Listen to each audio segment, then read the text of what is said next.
Hey everyone, how's it going? That was the Skyward Sword staff credits, for those wondering. Yeah, I don't know how many of you guys actually saw the Skyward Sword staff credits, because I don't know how many of you guys actually beat the game or even played the game. But Skyward Sword is an amazing Zelda game, one of my favorite Zelda games, and it has actually my favorite combat in the whole series, which that seems to be a controversial point for some people, but it's not controversial for me.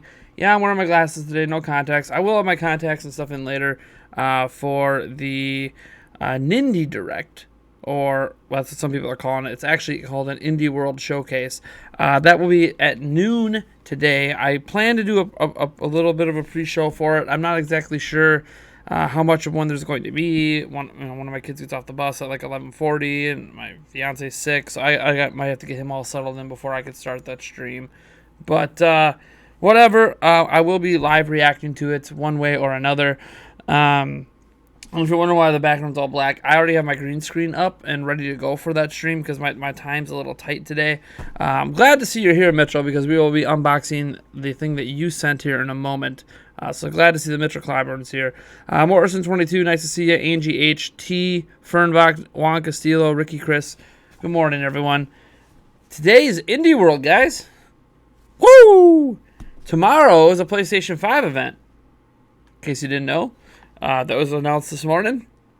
Mark Cerny, architect of the PlayStation 5, they'll be doing a presentation for it tomorrow. It's a pre-recorded thing. It originally was their GDC presentation, where they're going to talk about the architecture of the PlayStation 5. So we might know the specs and everything of PlayStation 5 tomorrow, potentially. I don't know how many games we're going to see. Maybe one game.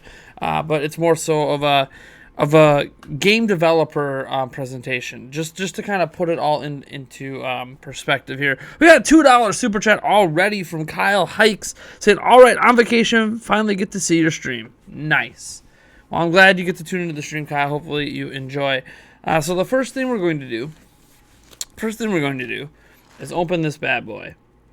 This was sent to me by Mitchell Clyburn. He's like the only person who actually has my home address. I used to have a P.O. box. So sorry, no one else can really send me anything. He calls it Funbox 4 Mini. I think, was it Funbox 3 that like never made it to me and got lost in the mail and went back to you or something? I can't remember. But this is Funbox 4 Mini. The two prior packages I got from him were like huge. So this is small. I already cut it open. So let's just get into what's in here. Let's see here. So we got a notebook. Spell Right Steno book. Okay. It's got like... It's like a traditional notebook, but it's got like one of those faint blue lines down the middle. Alright. And a bunch of... What is this? Handkerchief, handsome, what the heck? What is... Okay. Spell Right Steno book. I've never heard of one of these before. Okay. Alright. Well, some pens, because you gotta have some pens to write with. So, cool. These are the Pentel WoW versions. Cool. Alright. Let's see here. We've got some file folder labels. Alright. I do actually have a filing cabinet. I don't use it very often, but I do have it. We have what was this? A bath? Well, what do they call these? This calls it a bath poof, but I think there's actually like an official name for this. Anyways, cool. Lathering bath poof. What else we got? Ooh, we got something in the bag there. We got Magnet of Virginia. I believe right now he is at some fort in Virginia. What did it say on the front? Yeah, he's at one of the... Mitchell Clyburn, for those who know, is in the military. He is at one of the forts in Virginia, apparently, when he sent this. So that is a magnet from that. That'll go on the side of my PC case, which, of course, you know, magnets and electronics totally mix. But I'll put them on the side of my PC case. Let's get into this. There's a letter at the bottom. Maybe I'm supposed to read the letter first, huh?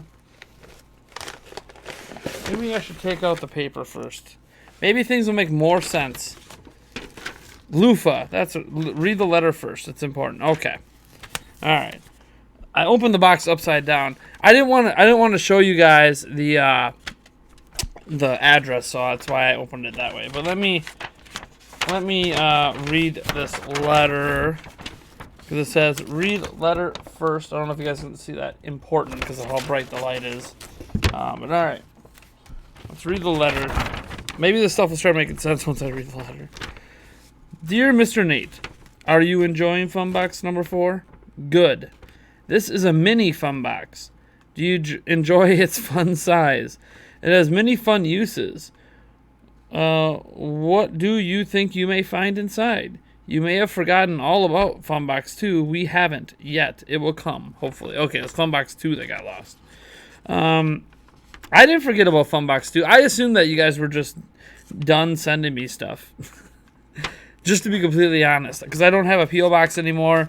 And I know you have my home address, but I don't have a P.O. Box anymore. And I don't really do fan videos anymore. Like, if you send me anything else, I'm just going to open it on a live stream like this because I don't do dedicated, because I don't have a P.O. Box. I don't really do that stuff right now. Anyways, I hope you are still answering the questions I emailed you. Oh, yeah. I started. That's all I can tell you is I've started.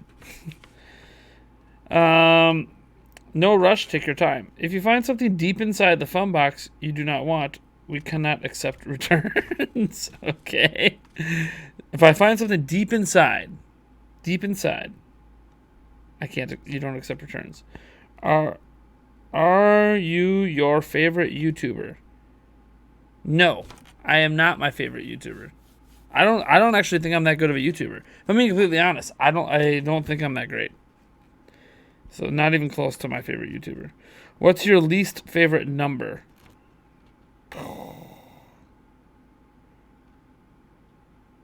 You're gonna make me do math? All right. Are you serious right now? I'm not gonna be able to do that in 30 seconds. So, what's your least favorite number? My least favorite number is... God, I don't really have a least favorite number. I guess anything negative, because I don't like negative.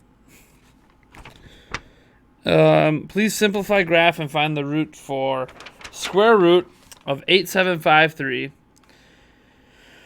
divided by 99.3 plus 44x minus 95x. Well, the whole thing minus 95x.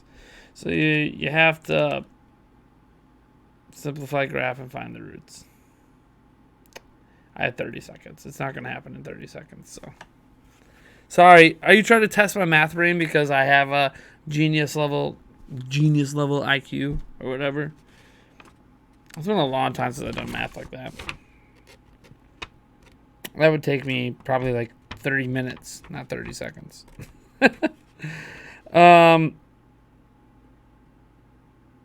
P.S. We got the shirt and everything else like 5 to 6 months ago. Sorry, I've been busy. You don't need to apologize, man. I appreciate the effort. That math problem, by the way, I will solve that math problem. But it ain't happening in 30 seconds. I'll do it later when I have some free time. Calculator time. I don't even have a graphing calculator. Because he said with that math problem, it's not just solving for x, figuring out what x is. I have to simplify it. So you have to take this complex problem, make it easier, reduce the numbers down, graph it, and then find the roots, which is some college level math right there that I'm not ready to do at this point, but I will do it later. 24 is the answer. Okay, before we get what's in that bag, this is the shirt he mentioned he got me 5 to 6 months ago. On clearance, by the way. Just so you know, it's on clearance for... Oh, it's not going to show up. It's $9.97. I'm going to turn the green screen off so you guys can see this a little better. Where is my camera? Video capture device. Filters. Get ready for bright green. Alright. Yeah, so left the price tag on clearance for $9.97. Is it the right size? 2XL. I guess it'll fit me. I'm now kind of down to XL sizes, but A lot of my clothes are still 2XL, so not a big deal. Got me the, and I was 2XL 6 months ago, that's for sure. Nintendo 64 shirt. So cool. I'll probably wear that in some videos. You know what's funny about my gaming shirts? I don't actually wear my gaming shirts around very often. I pretty much wear them for work, and then I don't wear them anywhere else. It's weird. I'm weird that way. But yeah, I will definitely wear that for some videos. So we got a Navy. Yeah, that's right. You're in the Navy, aren't you? A Navy coin. He has another coin. Oh, you can't see it. It's in the background, behind the green screen. He has another coin he sent me from Germany, I believe. That was also a military coin? I can't remember off the top of my head. We've got, what the heck is this? Sega Genesis, NFL Football 94 Sports. Are these cards? These have to be cards. What? What is this? No, it's the actual game. It's the actual game. Sega Genesis, NFL Football 94. And for some reason it says Pinot on it. Must have been a used game. That's awesome. And it comes like in this little tiny thing. Well, awesome. I have a Sega Genesis game now to put in my background. I don't own a Sega Genesis anymore, but I did own one growing up. I, surprisingly, for all the football games I play, I never played NFL Football 94. Probably because, how old was I then? I was 6 years old? I don't think I got into NFL games until, God, late 90s. That's when I started getting into them. That's when I would play Quarterback Club 98, Quarterback Club 99, Madden, stuff like that. I didn't play a lot of it as a little kid. I wasn't a huge football fan when I was a little kid. But, man, NFL Football 94 starring Joe Montana. Wow. All 28 teams. There's 30 teams now. All 28 teams. That's crazy. On the back, it's got Barry Sanders, Thurman Thomas, Emmitt Smith, Derek Thomas, Reggie White. That's right. Jerry Rice. All the stars of the NFLPA. Really? They called it the NFLPA back then? Okay. Are Aikman, Cunningham, Young, Elway, Irvin, Swilling, and many more. Sensational. New Behind the QB View gives you a total of 6 different perspectives. Improved passing game with new speed burst combined for offensive fireworks. Great features include audibles, screen passes, 360 spins, diving catches, team playbooks, instant replays, and more. Full 16 games, 1993 season, playoffs, and Super Bowl. Battery backup allows you to keep team standings. I wonder if that battery even works anymore. There you go. So I was sent a Sega Genesis game. Yeah. Richard Clymer says, you don't have to answer the math thing. It's just a joke since the letter never explained anything, but the coin is for your grandpa. Yes. My grandpa was in the Navy. Yep. Very perceptive of you. But yes, he was in the Navy. He has passed away. But yeah, he was in the Navy. I literally have nothing from him from the Navy. My dad does. My dad kind of got all his memorabilia from the Navy. I didn't get anything. But yeah, you're right. This letter explains nothing. Because besides saying, if you find something deep inside the fun box you do not want, we can't accept returns. That doesn't explain anything either. So you're assuming I'm not going to want something. So I got the notebook that I've never heard of before. Some steno spell right book with some weird spelling of words. I don't understand why I'm reading those words right now, but okay. We got some pens. We got some file folder labels. One thing to remember about Mr. Claiborne, guys, is when he sends me stuff, he tends to send me some fun things, but he also sends me things that are kind of practical that I could actually use. Like, hey, how did he know that I really didn't have a lot of pens in my house right now? He didn't. But everyone needs pens. They eventually run out. Do I really need this notebook? I have no idea, but I'll probably use it eventually because all notebooks in the house eventually get used. Do I need the file folder labels? I don't know. Probably not. But I'll probably use them now that I have them. Because I do have a filing cabinet. I guess I could finally label the things since they're not labeled. So they'll get used. Just interesting. We got some SNES candies. What is this? wild berry sours. And just like all the other candies, like I think I have a Wiimote one and some others, I don't open them. I just put them in the background. Maybe I'll do a stream where I eventually take all of the like Nintendo themed candies that have been sent my way, or maybe some certain private part candies that have been sent my way, Mitchell, and open them up and try them on stream because none of them have been opened and tried. I don't say none of the candies. All those ones that you guys sent from Germany, those are long gone. Oh, besides, I think I have one pack of something left. But all right, we got some. Looks like some chapstick. Grape with vitamin E. I know nothing about chapstick. I mean, I've used it before, but I know nothing about what vitamin E means. I mean, it's a vitamin, but cool. So we got. Must be because you guys watch my videos and think, oh man, his lips are chapped. Well, we got berries and grape. Well, I'm gonna go with berries because I happen to like strawberries a lot. We'll give her a use right now. Ugh. This is not the missing fun box, no.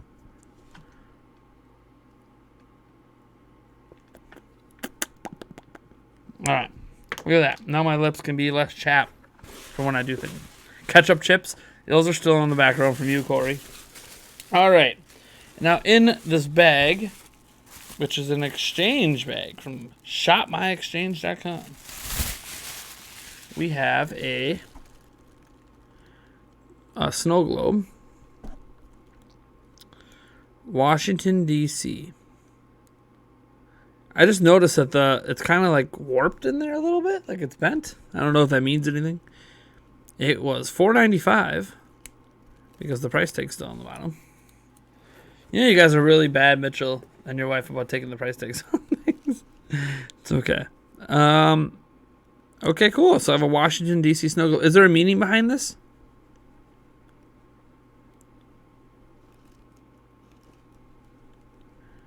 Is there a meaning behind this? Yes, private part candy. Yes. It's like the kind of candy you would see at a bachelorette party. Like someone would bust out like a thing of mints and there'd be a bunch of you-know-what at a bachelorette party. Yes. Mitchell Clybourne sent me that before. This is cool. I actually don't have any snow globes. This is my first, well, not my first ever snow globe, but my first snow globe since I became an adult. I just love shaking snow globes. It's pretty cool. So Washington, D.C., it's obviously got the Capitol in there, and God, I forget what the tall tower is called. Can't believe I'm forgetting the name of that. I feel like a failure as an American that I don't remember right now. Samantha, that must be your wife, huh? She says, I chose the chapstick because we bought it when it was winter and super needed. Missing fun boxes coming once.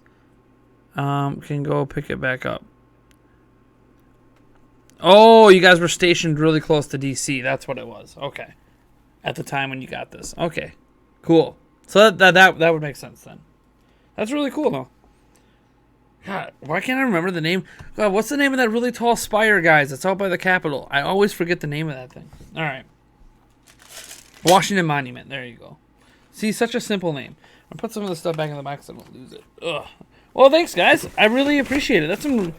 what I can say about your guys is when you send me stuff compared to all the other fan stuff, because I've had back when I had my PO box, I would get fan letters and a whole bunch of fan stuff. Is that all of it was always gaming related, which is cool. I am a video game YouTuber. It makes sense for everything to be gaming related if a fan's going to send me stuff. But your guys' boxes always keep me guessing. I don't actually know what's ever going to be in them. I mean, yes, there is some gaming related stuff. Sure, we got some candies. We got a Sega Genesis game. But I never know, like a loofah. I mean, it's practical. It will be used. It's a loofah. Like, you send me practical things at times. You also send me jokey things at times. You also send me cool gaming stuff at times. I never know. You guys keep me guessing. So whatever the hell is in Funbox 2, that is now kind of sort of Funbox 4, I have no idea what it is. I am just... Thank you from the bottom of my heart, guys. I always appreciate when fans send me things. It doesn't happen very often. It doesn't happen at all anymore besides you guys because I don't give out my home address. So thank you guys. As for anyone else who might ever think they want to send me something, I might open a P.O. box again at some point. I don't know. It's been a rough last year for the most part, so I kind of shut that down along with a lot of other things in my life. So there might be a P.O. box returning in the future, but probably not until next year at some point. So thank you guys, Mitchell and Samantha. You guys are awesome. I appreciate the love. I guess everyone else probably wants to talk about some gaming stuff, right? So Nintendo New York is shut down. Nintendo made the decision to shut it down. That's not surprising. A lot of places in New York are being shut down. I thought Nintendo New York might try to hold out until the launch of Animal Crossing, but it didn't. Not surprising. We're really almost at the precipice of everything being shut down in New York, like it is in Seattle, Washington. In Seattle right now, everything is shut down. You're not even allowed to leave your house unless it's for essentials. So, like, grocery stores are open, but that's kind of it. There really isn't anything else open in Seattle. So that's the thing that's going on. All of that because of the pandemic. We got the PlayStation 5 event tomorrow. Let me see what time that event was at. Let's see. I just had it open. PlayStation 5 event that's going to be talking about the architecture is at 9 a.m. Pacific time. So that's 11 a.m. Central time. So that'll be tomorrow. Let's see here. The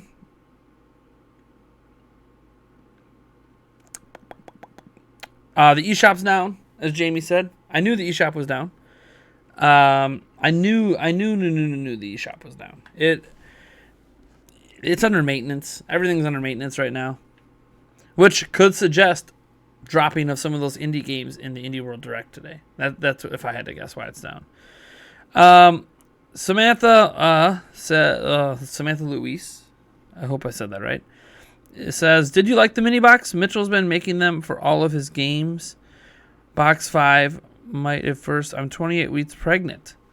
Oh, okay. Well, for starters, congratulations on your upcoming child.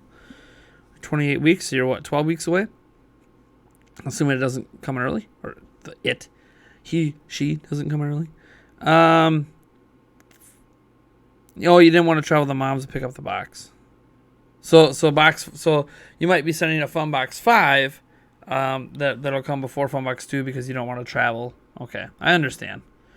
And yeah, I like the mini box. I mean, I honestly, I don't think I deserve. I don't think I deserve anything. I haven't always been like the greatest person in my life, like. I don't think I'm a terrible guy. There's definitely many people worse than me, I guess, if you want to make comparisons for some odd reason. But I don't think I'm the greatest YouTuber. I don't think I'm the greatest father. I don't think I'm the greatest really anything. So when fans like even do things like super chat and donate, or I have 32 people on Patreon. When you send me stuff, or other fans used to send me stuff when I had a PO box. Like, I don't think I deserve any of it. So, like, some people might say, oh, it's real humbling, but, like, I already don't think I deserve it. So, it's, I never know, what to think. Except just to be really appreciative of it all. Because I'm fortunate that I have people that like to super chat sometimes. I am fortunate that people, like Mitchell and Samantha, want to send me stuff. It's a very fortunate thing. I'm fortunate that I make even a penny on a YouTube video. I'm fortunate that I have 19 people watching the stream. Like, that there's 19 people that care to watch the stream. I'm very fortunate in my life. So, thank you guys for the support. Maybe someday I'll think I deserve it all, but it's a boy. That's good. Thanks for letting you know the eShop's done. Yeah. It's probably It's probably because there's going to be some indie games added from the indie world today. But yeah, 28 weeks pregnant, blah, blah, blah. Yeah, but yeah, I enjoy the mini box. New games are essential, right? You can buy them digitally, though. You don't have to go to a store. I know, digital future. Sonic Man the Best said, you aren't going to like what YouTube just announced. Employees staying home is fine. That's not what I'm talking about. What I don't like was they said they would take stuff down. What? What are you talking about, Sonic Man? I literally don't know what you're talking about. I literally don't know what you're talking about. You're going to have to link me or something, man. Let's see here. It's a boy. Nice. Well, congrats on the boy. I have 2 of them. I got 2 boys, 1 girl. The boys are a handful. They're all a handful, to be completely honest, but the boys have really been on my nerves the last few days. It's been a lot. But welcome to being a parent. It happens. You have your good days, you have your bad days, you have your good weeks, you have your bad weeks. It is what it is. All right, cool. Anything else you guys want to talk about? Anything at all? You guys can ask me questions too. Just at Nintendo Prime in the chat, and I'll try to answer as many questions as I can. I'm just kind of glancing here. There's Animal Crossing water bottle that's going for crazy prices on Amazon. That just means it's sold out, so people are reselling it. Animal Crossing Street Date's been broken. That's not a surprise. It was actually broken like 5 days ago, to be honest. But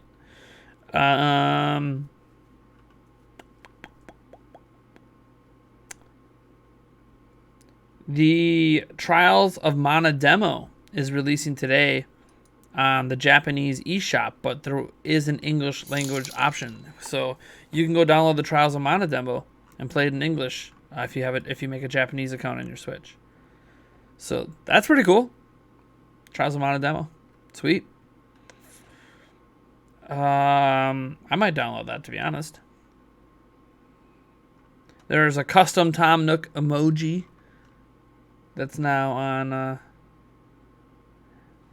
on Twitter. You just have to use hashtag Animal Crossing New Horizons or hashtag Animal Crossing or hashtag ACNH or hashtag Tom Nook.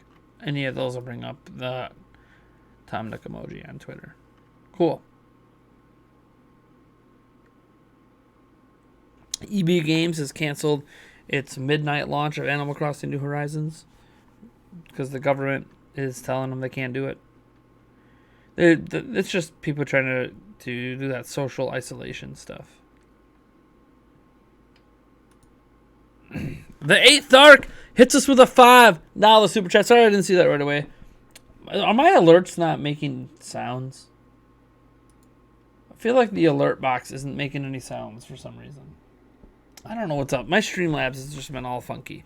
But thank you so much, the 8th Arc. I appreciate the $5 Australian. All right.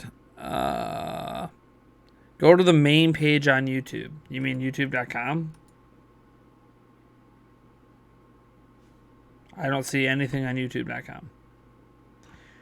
Literally, so that's the main page of YouTube, is youtube.com. There is nothing. It just looks like normal. So, again, you'll have to link me up, man. Do I like dock socks? I think they're all right. I understood why they came into existence out of a need, right? The docks originally didn't have any padding in them, so Switch screens were getting scratched in the dock. So then people came up with dock socks as like a cheap, kind of way, interesting way to style your Switch dock while also protecting your Switch when you slide it in. Personally, I don't use them. Never have used them. Never had a desire to use them. I would rather have a skin, or something on. Granted, I don't have any docks that scratch screens, but I'd rather have a skin or something on it if I was going to do that, or just buy the Animal Crossing one and be fully custom. I don't really care for dock socks, to be honest. Just not a fan. My one friend's Switch did have it in. Every time I would put my Switch in, when I would take it out, sometimes the dock sock would come off with it, and it's just, a hassle, and it's just, I don't know. Some people love dock socks. I personally don't really care.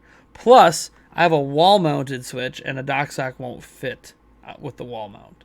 So, fun fact about that. I do have a wall-mounted that I did a video on, the total mount. I don't know if people remember that I have a wall-mounted switch. Or switch dock, I guess.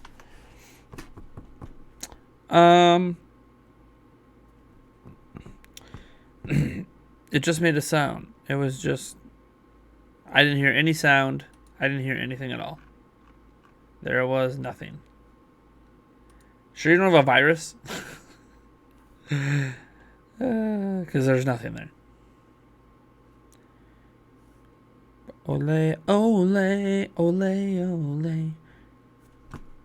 I wouldn't mind eating a potato ole. Even though I shouldn't. No fast food, no junk food. Not part of the diet. And it's not my cheat day yet. Not yet.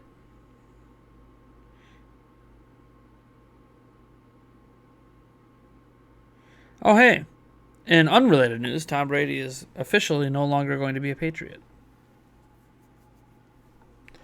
Not that you guys should care. It's got nothing to do with gaming. Let me look up some gaming stuff. Huh? I should have been more prepared. Should have been more prepared. Persona 5 Royale reviews are going up.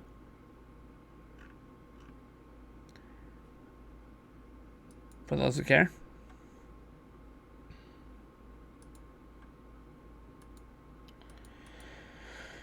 It is scoring higher than Animal Crossing New Horizons. It has a 95. Currently, anyways. As more reviews come in, who knows? Let's see here. Obviously, there's that rumor that Sony was rebooting Silent Hill. All that Xbox news yesterday. Oh yeah, Doom Eternal. How's it reviewing? Let's see here.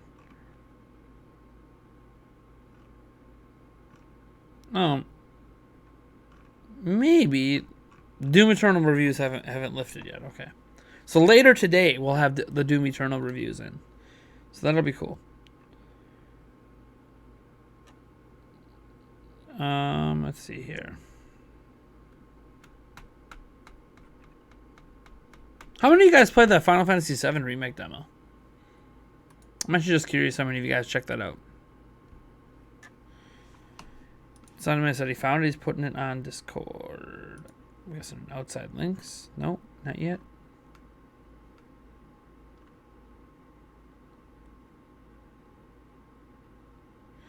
Bum, bum, bum, bum, bum, bum, bum.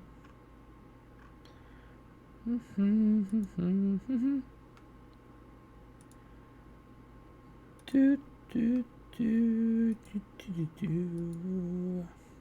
Bum, bum, bum, bum. I'm going to update Discord since it keeps yelling at me to update it. Man, what a fun stream this morning is, huh? Where is Brady going? The Cheeseheads?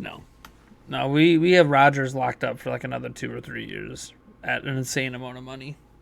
And as much as Aaron Rodgers has been declining, because he is declining, and I don't think we're going to win another Super Bowl, he's still better than Brady is right now. So I played it. I think the battle system has the capacity to get real deep. Cool. Hello, everyone. So you guys excited that we're all quarantined? I'm not technically quarantined yet in my area. We're still allowed to go out and do some things, but there's a lot of restrictions. Certain store hours are restricted. Bars are restricted. But it's only a matter of days before everything is shut down. I think today or tomorrow is my kid's last day of school, period. And then there's no school for like a month. So my kids are at school right now, but that's it. There isn't a ton of cases in Wisconsin yet. That's why the schools aren't shut down yet. But they're being shut down this week before things get out of hand.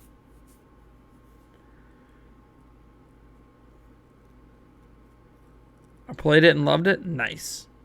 So a couple people who played the demo. I don't have a PlayStation 4, so I did not. Times like this, I wish I had one so I could play the demo. Mm-hmm. Do, do, do, do.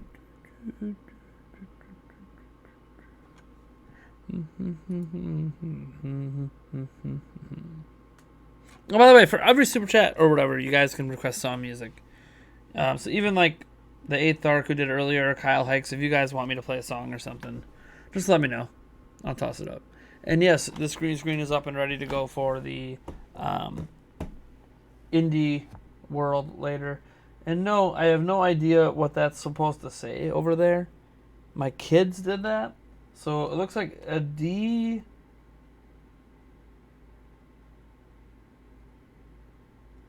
L or I O R. I have no idea what it means. But I do know that they wrote it with a green a green dry erase marker, so that's why when I green screen it vanishes still. So I got kind of lucky there that they didn't use a different color, but I mean, that's a stain up there from something. Oh, and there's lots of stains up here that do not look good that you guys can't see because it's off camera. But that looks like somebody. It looks like somebody might have hit. And did I just close everything? I mean, I should still be live. That's not what I'm talking about.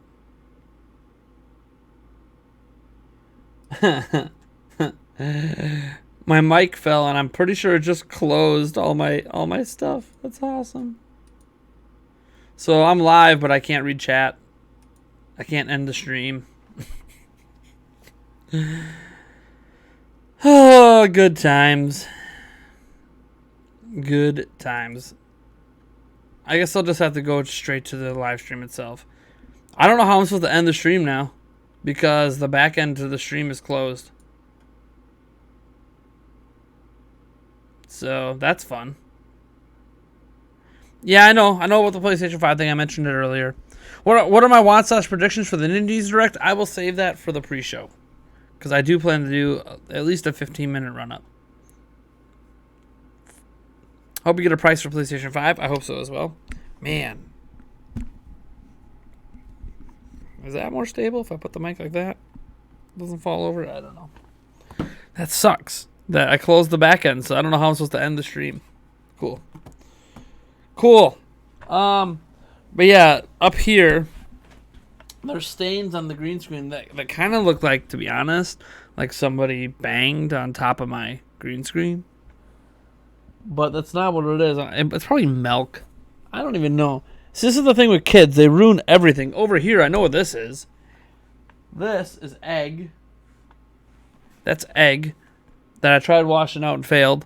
If you guys remember when Yulia smashed eggs on my head on live stream, that's what that's from. And I can't get it to wash out. It's a pain in the butt. But thankfully, it's kind of a yellow-green color, so it still vanishes when I green screen. So somehow, even though this green screen's basically ruined, it still works. This portable green screen. It's gross, and I wouldn't let anyone else use it, but it still works for me, I guess. I've been to the PlayStation 4 over the past Black Friday just to play Resident Evil and Final Fantasy VII Remix. Definitely worth it. Nice. Hope we get a price. I don't think we're going to get price for PlayStation 5 yet. They're just going over the technical specs. Or technical whatever. Mark Cerny's just doing that. So I think we'll hear about the specs. I think we'll hear about some of the features. I don't think we're going to hear pricing. What's up, Track Zero? Welcome to the stream.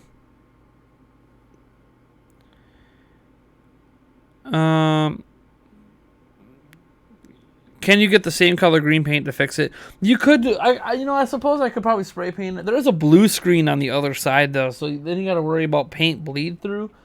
Because even though I don't use the blue screen that often, there are times, like if I'm doing a Zelda stream as an example, and I want to dress up like Link, or if I want to wear a Zelda shirt that has green on it, that I'll want to flip the screen around and use the blue screen side. So I do have to worry about paint bleed. So it's probably not something that I would do. The blue screen is way less damaged than this side. In fact, let me glance at the blue side quick. You guys won't be able to see me for a moment.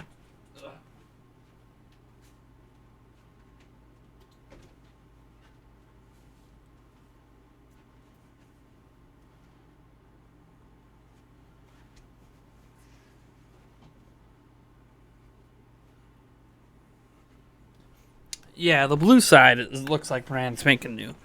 So, I don't use the blue side as much. Basically, Zelda streams, if I'm going to wear green stuff. So. No PlayStation 5 reveal equal fail. Well, it might be revealed tomorrow. YouTube, due to COVID-19, we will conduct fewer human reviews to protect the health of our extended workforce. Unfortunately, as a result, we may remove content that does not violate our community guidelines. Yeah, I don't have to worry about that stuff. We don't really have anything that...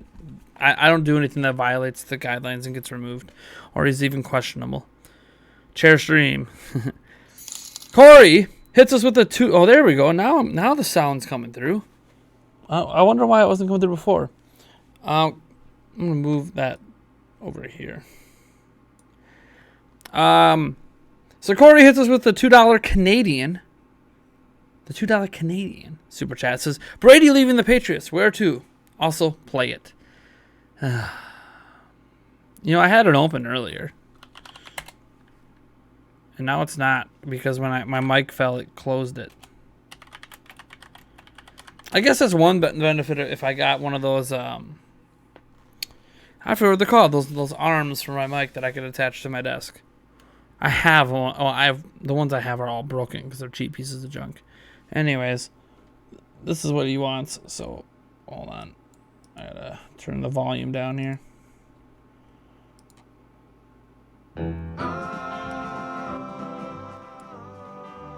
Alright. This is the song that Corey wanted played. Thank you so much for the support, Corey, as always. That fellow was who came by yesterday. What is Sony tech specs was? Oh, now we have a 4K logo to show you. Well, they did put the logo back up again when they announced it. I didn't check the resolution on that though. Had a thing for pushing the extreme. Won't find in the magazines. I know that silicone has got me begging, please. Give me more of what I really need. 'Cause there is no cock like horse cock. There's no asshole into shock. Horse cock, of course cock. Never loop and slam the day away. I thought for a moment I was going to get away with one stream where I didn't play this song. Because I didn't kick off the stream today with this song. Usually I play some Nintendo music and then I kick off the stream right before I come on with this song. And I didn't do that today. I thought I was actually going to get away with not playing it today. But Corey ensured that happened. Take more cock, horse cock. Shut the door and turn the lock. Is your cock a horse cock? That's right. I have the whole song memorized. Sony confirms games are coming to PlayStation 5. Let my dick inside a sock. You know what's funny? So, there's like this running thing with guys where we, masturbate in the socks, right? Like or whatever. That's like the general accepted thing to do, especially as a teenager, right? You rub your dick inside a sock, as the song suggests. And I've never done that. Ever. I've never had a desire to do that. Like, why would you do that? Because it makes cleaning up the mess easier? Just do it where you're allowed to make a mess. I just don't understand why people do it. Why do men rub their dicks inside socks when they're masturbating? I don't understand it. Is it a feel thing? Do you like the way it feels? I don't get it. Like, do it in the shower then or something. But like, I bring this up because I'm watching this Netflix series on Netflix, On the Block. Me and my fiance started watching it like, I don't know, a week ago. where towards the end of season 2, and the one kid in it is like constantly beaten off inside socks. And I get, like, horny teenagers, cool, you're masturbating, whatever, but like, why? Why? Like, I've never once done it that way. Yes, I've used lotion and other things, but I have never put it inside a sock. I just literally straight up just do it straight on my bed. I don't care. Okay, cool. If I get some love juices on my sheets, nobody knows. The stain doesn't really show up as much as people make it seem like it shows up. Like, people talk about how, oh yeah, well, people, it's going to leave like this white stain. It usually doesn't leave any stain once it dries. So, like, nobody really knows that it happened except for you. Now, yeah, if they blacklight the bed, I mean, if you would have blacklighted my bed as a teenager, God, the whole thing would have glue. Like, there wouldn't have, or glowed. Like, it wouldn't have been, spots. It would have been the whole bed. But, like, whatever. I'm the one sleeping in it. Who cares? I shower every day before I go anywhere. I don't get it. I don't get the people that use socks. I mean, are parents like blacklighting rooms or something? Is that why people do it, so they can hide it? Hey, if I do it in the sock and throw it in the laundry, they're not going to see it in my room. I don't get it. I don't get it. I mean, I understand why people put peanut butter down there when they have a dog more than I understand people using the sock. That's so gross. Don't do that. That is just so wrong on so many levels. Oh, it reminds me of American Pie or something where they did that. All right, I guess enough adult, kind of, sort of teenage/adult talk here. You guys got anything else you want to talk about? I've got maybe a half hour. Chit chat with you guys, 35 minutes. So still a while before I have to go take care of some stuff. Someone got to wash it, but you wash your sheets eventually. And when I was a kid, my mom always washed my sheets, so she didn't even know. She didn't even know. Crispy sheets. But see, the thing, that's bullshit too. The sheets don't get crispy. That's another, that's bullshit. I'm calling bullshit right there. Okay, this is the stupidest conversation, but I have jizzed a crap load on sheets. Or even now, let's just say this. When you have sex, right, there's always a wet spot. It's just what happened. There's a wet spot. Okay, the wet spot dries. It's not crispy. The sheet feels just like it did before it got wet. So I'm calling bullshit on the crispiness as well. Like, when people do it to a sock and all of a sudden the sock gets hard and crisp, I think that's bullshit. I don't think that's what actually happens. I'm going to be completely honest. I'm calling bullshit on the whole socks get crispy after masturbating once it dries. Bullshit. What are you, glue? It's not glue coming out of you. It's semen. It ain't glue. It's water-based. I don't understand. I'm calling bullshit on the whole. I think it's all exaggerated bullshit. Nothing does that. Anyways, I know, kind of a weird thing, but unless sheets are somehow specially designed, I think it's bullshit too. So, any horror fans on here? See the teaser for Contemporary Death on Twitter. Looks scary as hell. It may be a killer remake. I have not seen it. Do you think Sony was waiting for Microsoft to release the specs of the Series X? It's not. Here's the thing. It's their GDC thing. So I don't think they were waiting for anything.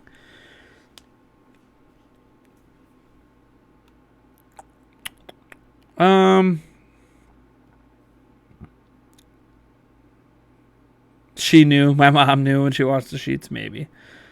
I doubt it. It's not like she smelled them. And they look fine. Computer bots. Nate, there's nothing else to do but just stay home because everyone is quarantined. So I guess you and your family are going to have to stay home till the officials say it's clear to go. I don't know what you're talking about.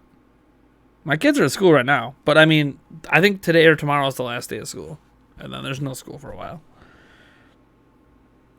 Wisconsin's going to be an anarchy if the bars close down. Well, as soon as the bars close down, I expect all the alcohol at the grocery store to vanish. Crispy only comes when you a Luigi on your sheets. Yeah, I know. Number 2. Never done that, so I wouldn't know. But have I heard about Canada? I mean, I know it's a country. Or according to South Park, it's not a country. But no, I don't know what's going on. Are you talking about like the world news or how they're dealing with the pandemic? I don't know. I don't care. I worry about how it's being dealt with in my area and what I'm doing to deal with it myself. Yada, yada, yada. So...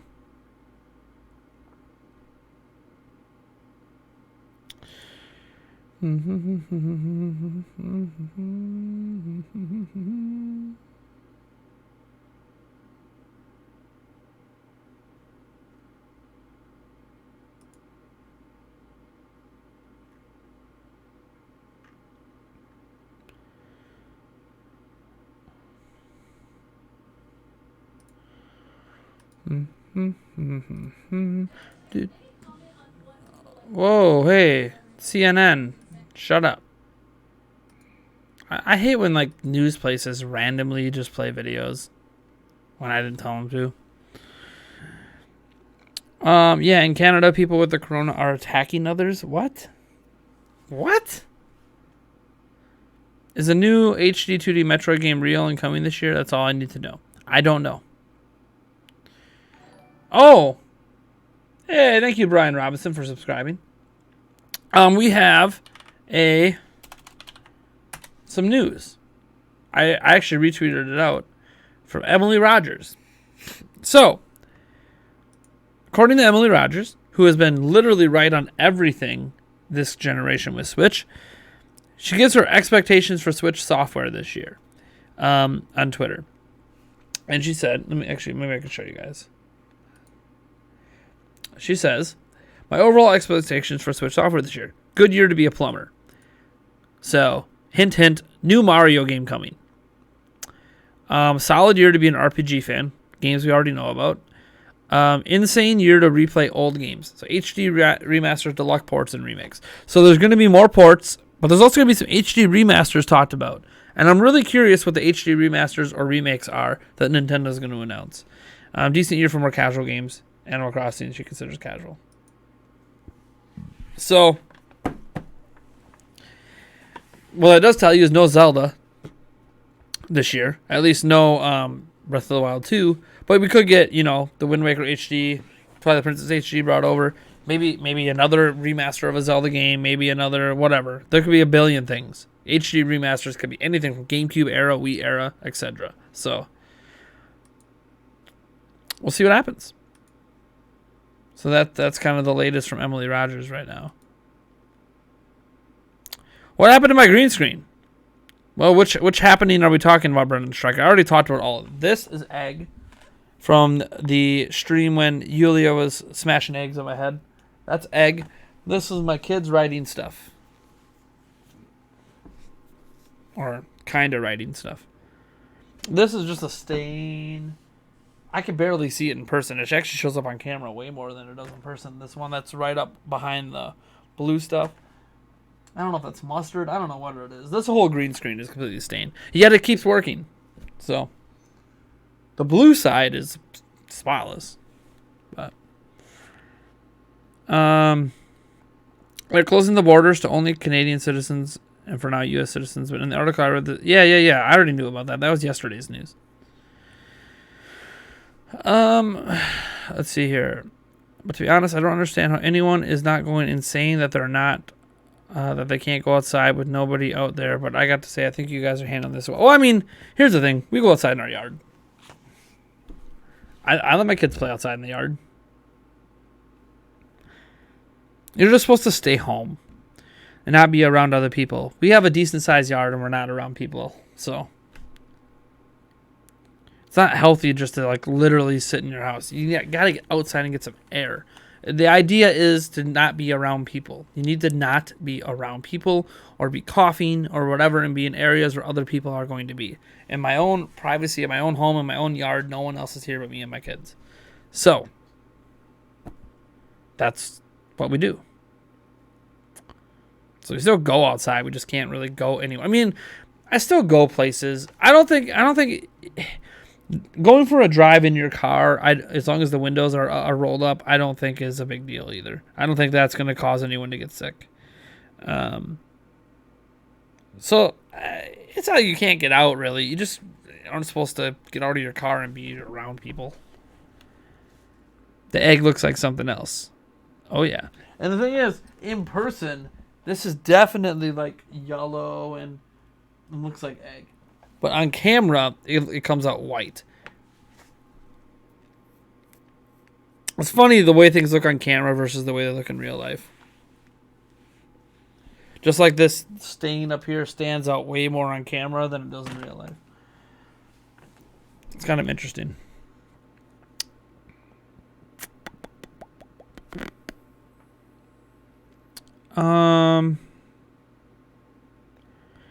Kid Icarus Uprising for a remake. You might get an indie Zelda game, Cadence, yeah. Until the Past redone would be cool. Can Wisconsin people get 1 day without going to the bars if they close for 1 day? Yeah. Just because we like going to bars doesn't mean that we need them. It's more the drinking. We can still drink at home. Nothing comes out pink. I'm watching it on YouTube. It's not coming out pink. You're so full of it. I think it might be colorblind, Sonic Man, if that spot that looks like a jizz stain is coming out pink.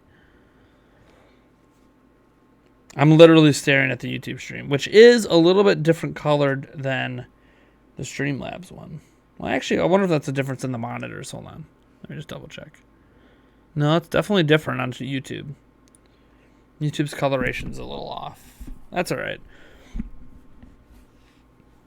I'm also not as white as it looks like. Like, I kind of look white and pale. That's not the way I actually look. I mean, I am white, but I'm not that pale in real life. But I can't do color correction on a live stream.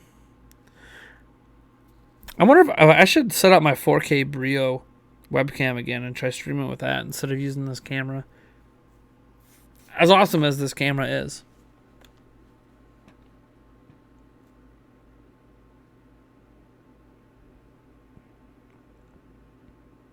What about Lego Kid Icarus?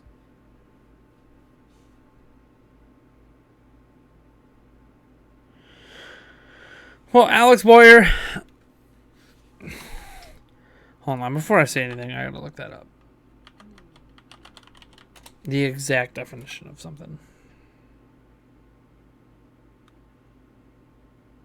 So, a stereotype is a widely held but fixed and oversimplified image of an idea of a particular type of person or thing.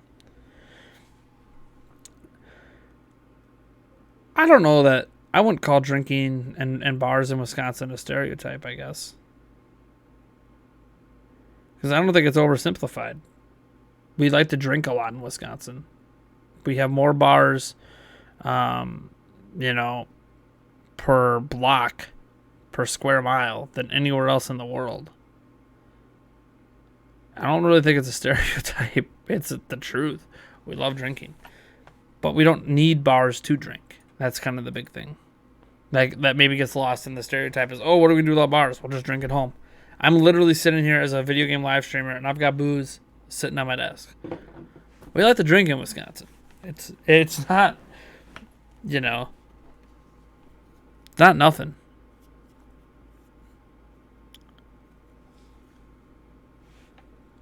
Why was someone timed out? Wow, why was he timed out for that? Your phone glitched? Really? Well, at least you didn't ban him. I can't untime out people, I don't think. Yeah, I can't untime out people. Jeez. Don't do that again, Juan. He was fine. Hope the Shadow drop Hollow Knight. Everyone hopes for that. What's up, Nintendo Prime? Hope all is well. Things are going alright, Legendary Link. Speaking of colorblind, why do inverted colors look the way they do? I have no idea. Am I live streaming the event? Yes, at noon. Hopefully I'll be up a little sooner.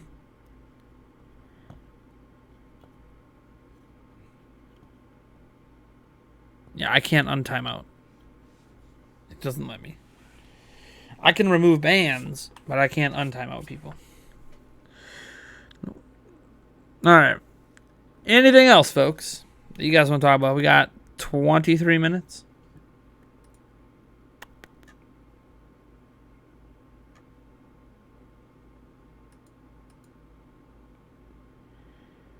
Mm-hmm.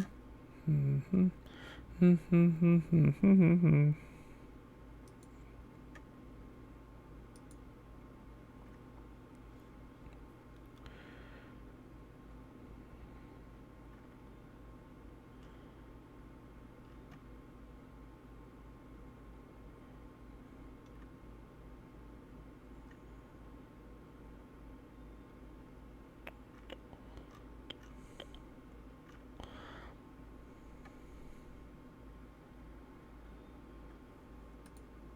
Mm-hmm. Silence. I won't go in on my computer now. I hope there's an old school Donkey Kong Lego set. That'd be cool. Eat any breakfast today? Nope. After the stream, I will be, though. I'll be having a shake. Starting today. I'm trying, well, I'm not trying. I've done it before. I'm moving to a shake diet for 2 meals a day. So I think how I'm going to do it is I'm going to have a shake now, eat a normal lunch, and then shake for dinner. Or shake now, shake for lunch, eat a normal dinner. I don't know. I have no idea. I think I'm probably going to go shake, normal food, shake. I think it'll be easier for me to handle it that way. I still have snacks. Like I can still have, an apple here or whatever. Yeah, protein shake kind of stuff. A meal replacement shake. I've done this diet before. I lost like 50 pounds on it. Like 8 years ago. So it's not something I haven't done. It's just been a long time.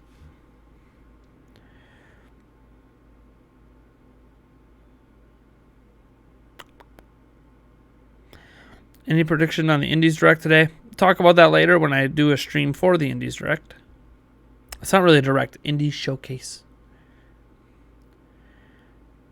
Would you be mad if Breath of the Wild was to be released first quarter next year? Sorry, Indie World is actually the correct word.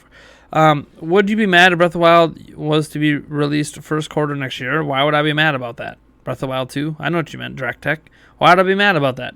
I don't think it's coming this year anyways, so why would I be mad about it? You have more bars per block than my whole town? Probably. We have a lot of bars. A lot of bars. Even like, there's one thing, you can go to a town in Wisconsin that has, say, 50 people in the town, right? Like, you'll drive by, or it'll even say unpopulated or unincorporated, which lets you know it's a really dinky town with like 7 people. There'll be a bar. Guaranteed. Won't be a grocery store, won't be a gas station, there'll be a bar.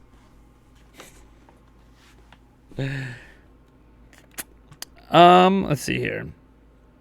Not just Legos. It seems during the last Toy Fair, Nintendo showed off a lot more Mario toys. Yeah, that's true, Caleb. Sonic Man protein shake. How does it taste? Depends. I have a bunch of different kinds. I got the Slim Fast stuff. It tastes like chocolate. Doesn't really taste that great. It doesn't taste that bad. But the Slim Fast stuff gets a little old. I also have some Herbalife meal replacement stuff that's vanilla. With the vanilla, sometimes I'll throw a banana or something in with it. Like you can mix things in with it and make it taste different. Otherwise, it tastes like vanilla. And I have some strawberry stuff as well. That's a different brand. Just this stuff was on sale, so I just got different brands. They're pretty much all the same. But yeah, I've got lots of options to change up the flavors, so I don't get sick of the flavors. Brian C, what's up, Brian? He hits us with the $10 straight up $10 super chat. Glad to see you are back with regular content. Hope life's going great for you. Thanks, man. Yeah, life's going all right. I mean, as good as it can considering everything. Once my kids are home full time, which is starting either tomorrow or the day after. Whenever it's the last day there can be school in Wisconsin is Wednesday. So it's either today is going to be the last day of school or tomorrow is going to be the last day of school. The public school's last day is today, but my kids go to Catholic schools. Their last day might be tomorrow. I'm not sure. The school's doing a really bad job communicating to us. It's weird. Usually they're very good with communication, but this time around they haven't sent an email. They haven't sent any notes home. It's weird. Anyways, yeah. that's going to be interesting because I love it. I love my kids, and they're home all the time during the summer too. But man, it's going to make content hard to make. It's gonna make content hard to make. I'm still gonna find a way to get a video out. Like if you notice, I haven't done a Prime News yet this week. And that's because I don't want people to keep expecting Prime News to come when my kids are about to be home, and I don't think I'm gonna have the time to do a Prime News anymore. Doesn't mean I won't get videos out. It just means that I can't promise Prime News. That's why I had this original goal of doing Prime News, Monday through Friday in the morning, but I never publicly made a commitment to it because I knew all this crap was going on with the pandemic, and it's a really bad time to try to launch a new series or keep a particular series going when I don't know what life's going to be like for a while here. So I'm still have this goal of getting a video out, Monday through Friday every day. Live streams included. And today we have this live stream. We have the live stream later for Indie World. That's probably going to be it today. I don't think I'm going to be making a different video besides these two streams, unless something comes up I really need to talk about. Tomorrow, we'll be talking about PlayStation 5. I'm either going to be streaming the event or probably streaming the event. We'll see. If I can't stream the event, then I'll at least make a video talking about it. Sure hope we get the Nintendo 64. Nintendo 64. Another reason to bring out Mitchell Clyburn's shirt. He got me. Nintendo 64. It's super disappointing they haven't gotten a way to play them on the Switch yet. I hope so, man. I guess it decreased because of what's happening.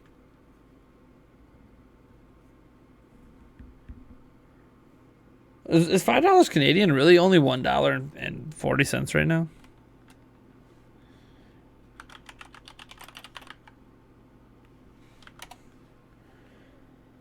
No, it's not that bad. It's 71 cents to the dollar. So $5 Canadian is $3.54 US. The $1.41 you're seeing is what Corey donated $2 Canadian, and I got $1.41 US for it. Is what it says right here in my thing on YouTube. You're maybe seeing your Australian currency, the 8 Thark. Australian currency is not good either. Australian to USD conversion. Let's see what that $5 is supposed to be. Yeah, that's less than the Canadian one. It's 60 cents to the dollar. So $3.01 is the 8 Thark earlier. Anyways. Did you beat Link's Awakening Remake on Switch? I still have 2 dungeons to go. I haven't played it in months, but I'm thinking about going back to it. I haven't even started it because I'm focused on beating one game at a time. Right now it's Luigi's Mansion 3. I saved Toad, or the first, no, I saved Toad. I just beat the boss, the plant boss. For those who played the game, you know what I'm talking about. The plant boss of the watering can, that blah, blah, blah. Just beat him. And I did that in co-op with my fiance. So when I talk about the game, I can actually talk about the experience of playing it in co-op as well. She wanted to play, so she played. She's not very good because she didn't go through the tutorial part learning the controls, so she button mashes a lot. But, which means she flashes the flashlight a ton when I don't want her to. But we beat that boss together, had some fun. I don't know, how much more of the game she's going to be playing with me, but yeah. Can I request a track? You sure can, because you already super chatted. I mean, I use YouTube to play the track, so if it's on YouTube, then you're good to go. I don't host tracks locally on my computer right now. I don't have room because I have too many damn video files. You have to work from 6 a.m. to 12 tomorrow? Nice. I might do Link's Awakening after I beat... the thing is, I've already beat Link's Awakening like a billion times when I was a kid. But I might do that one after Luigi's Mansion just because it shouldn't take me as long to beat it because it's not a new game for me. Although, I might go slow through it. I'll probably live stream it some because I really like Link's Awakening a lot. I did live stream Luigi's Mansion a bit. Maybe I'll live stream the end of it too when I get to the end of Luigi's Mansion 3. What's up? TV. How's it going? Remember, folks, if you want music to play, all you gotta do is super chat and request a song. You can request it in the super chat, request it in the chat, whatever works for you.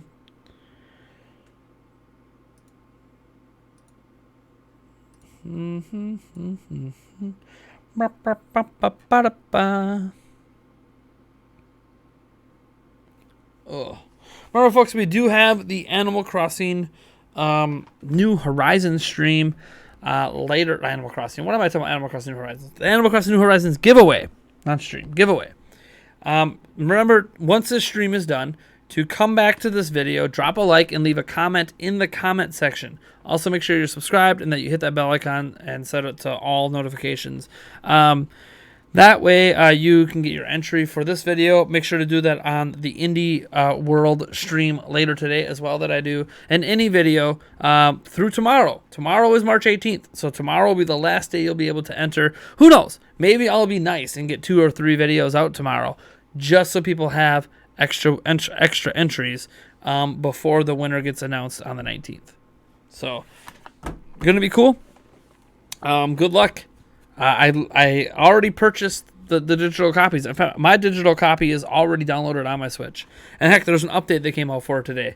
1.1 just came out for Animal Crossing New Horizons when it's not out yet. Granted, it's out for people who are reviewing it, but it's interesting that my Switch just updated the game that I can't play yet. Has anybody played Brain Lord on SNES? Kind of like Zelda. Underrated and great soundtrack. I've never heard of that game. Luigi's Mansion 3 was good. I still like Luigi's Mansion 1 the most. Now the graphics look drop dead gorgeous, almost like a Pixar movie. They look pretty, the graphics look really good. But I'll talk about that because I'm doing a Better Late Than Never review. It's not really a review. But it's basically a review, I guess. It's just more of a discussion piece on my experience with the game and my thoughts. So I'm doing a better late than never video on Luigi's Mansion 3 when I'm done with it. Which means I got to start recording some more footage of my playthrough because I don't have like any footage recorded of my playthrough. So I probably should do that.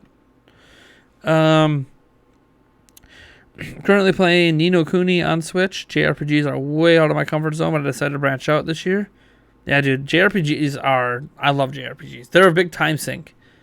RPGs in general are a time sink, but. So my mom brought home Hardee's yesterday. Man, I haven't had Hardee's in years. She said the girl at the window said that they were threatening to not let employees come in again, even though drive-thrus are not banned. Yeah, happens. I mean, reality is everything's going to be shut down but essential places like grocery stores. I'm not even kidding. Everything's going to be shut down. At some point in the next 2 weeks, everything's going to be shut down pretty much nationwide. The idea is to lower the curve of the spread. Because if the curve gets ahead of the healthcare system, that's when we're in trouble. But if the curve can be flattened a little bit, then the healthcare system can manage it and things won't be as bad as it is in Italy right now. We're trying to avoid a situation like Italy, where the entire country is quarantined and it's really bad, and they have hundreds and hundreds and hundreds of people dying every single day. Thousands, 3,000, 4,000, 8,000 new cases a day. They're trying to avoid that. Now, there are definitely more cases of it in the U.S. than we're aware of because we have a shortage of test kits. But reality is we don't want it to end up like Italy. And the fear is we're going to be the next Italy. What's happened in Italy didn't even happen in China. They were able to keep it to the Wuhan. Like, they have billions of people in China, and they kept it to only, less than 100,000 people got affected. So, China actually did a really good job quarantining it. And now they're pretty much done with it. They're almost 100% back to normal life. We want to be like that. We don't want to be like Italy. And we're really heading towards Italy because people aren't taking it serious enough. People are still just going out and doing whatever the hell they feel like. And people aren't taking it serious. You can see it on social media. People saying, it's not that big a deal. It's not this and not that. I mean, even Trump is coming out now and saying, hey, I was wrong, basically. Because he was acting like it wasn't a big deal. And now that it's hit the U.S., he's like, yeah, okay, I was wrong. We need to do this. We need this. We need he's like dead serious that we need to deal with this because we don't want to end up like Italy. Because if Italy happens here, we're talking thousands of people dying every day. We're talking 50, 100K new cases a day.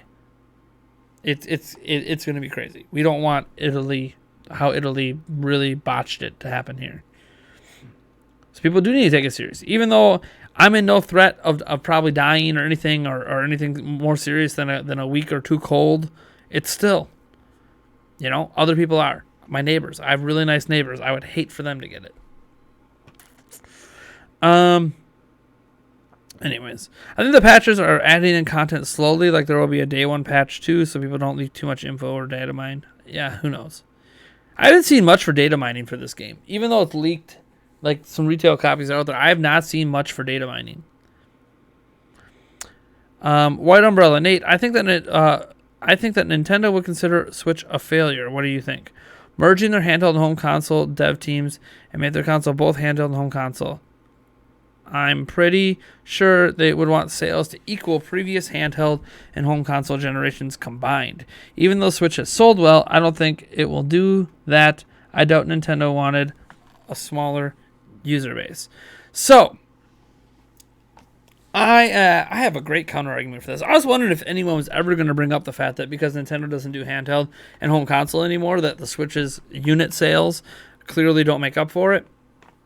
I wanna show you something. Give me a second here. Just want to show a little something here. It always takes me a second to look this all up. All right. So, first off, let me explain the broader part of this. Get this whole Defense Force Nintendo out. Nintendo never expected Switch to sell, say, I don't know. I mean, what are we talking? Wii DS, 250 million units? Like we have to look at this realistically, okay? The Wii U and 3DS combined moved just under 100 million units. Switch could do that. Switch could match Wii U and 3DS easily. But, Wii U is considered a failure. Now, you go out to Wii and DS, that's the best Nintendo's ever done. I don't think they ever expect to sell 250 million units of anything ever again. Like, combined Wii and DS sales are crazy. That's an unrealistic expectation, and I don't think one that Nintendo ever set for themselves. I don't think they ever expected to sell 250 million units. Okay, so then you need to go back. All right, so what was it like? Because Wii U and 3DS combined is attainable for Switch. That's an attainable measure. Switch is already over halfway there. So let's go back another gen. Let's see if we can find. I'm looking for the official sales here. Oh man. One second. Hold on. There's an official listing of it.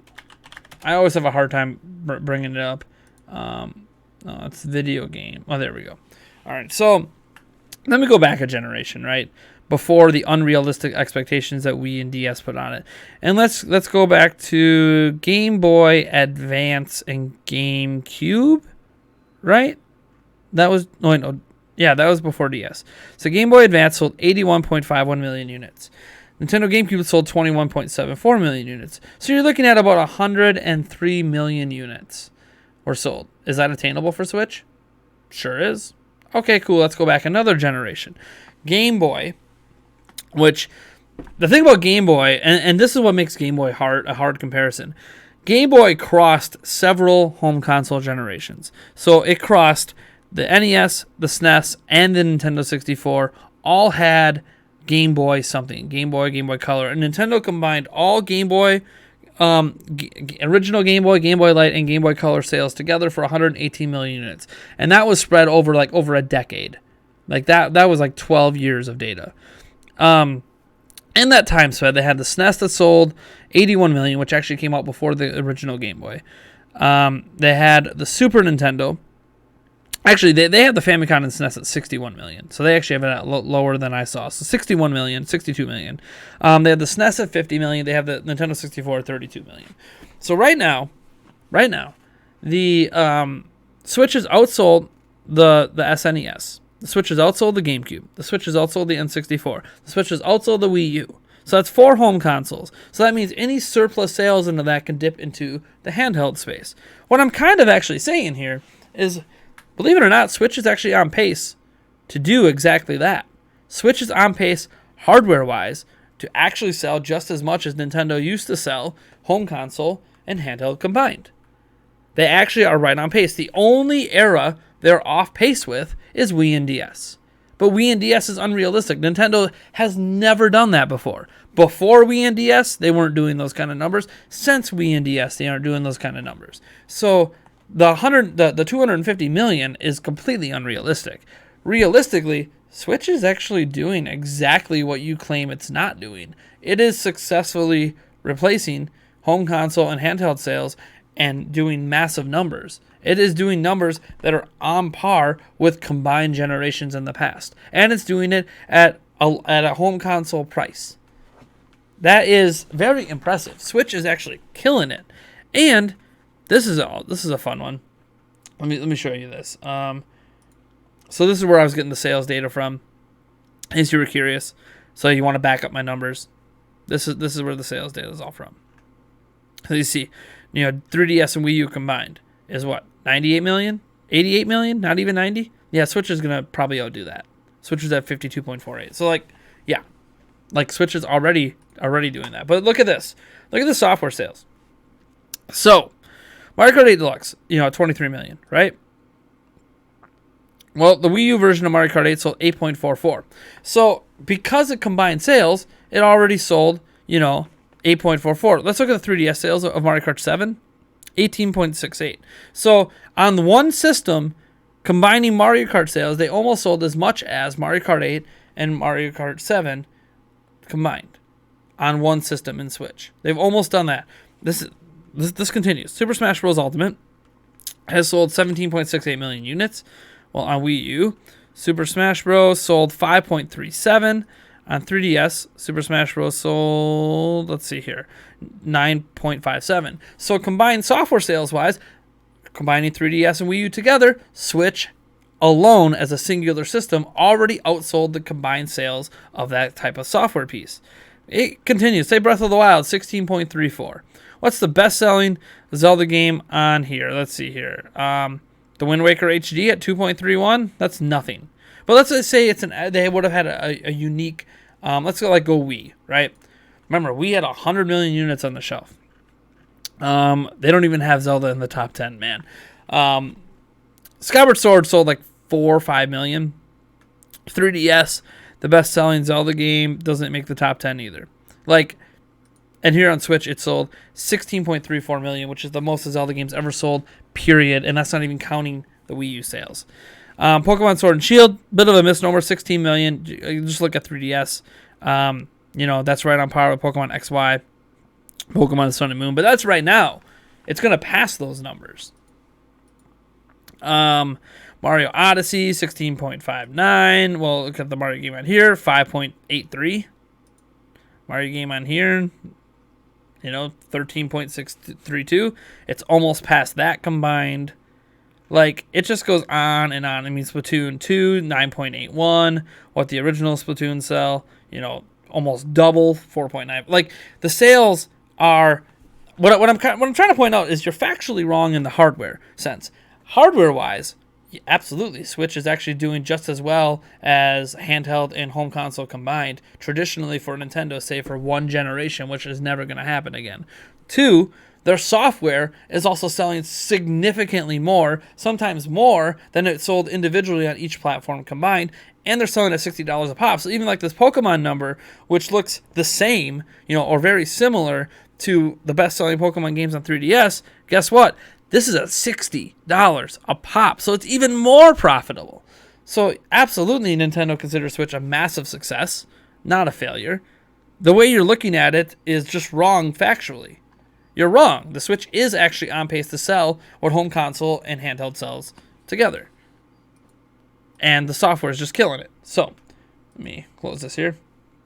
There you go. Now, I'll see if you brought up any other arguments.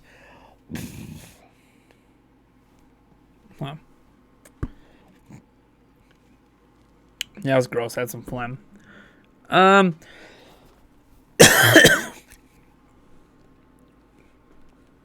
How's Italy's healthcare? Completely overwhelmed.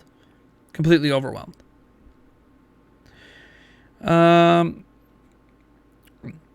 Yeah, even with the trials for the vaccine, it won't be ready till 2021.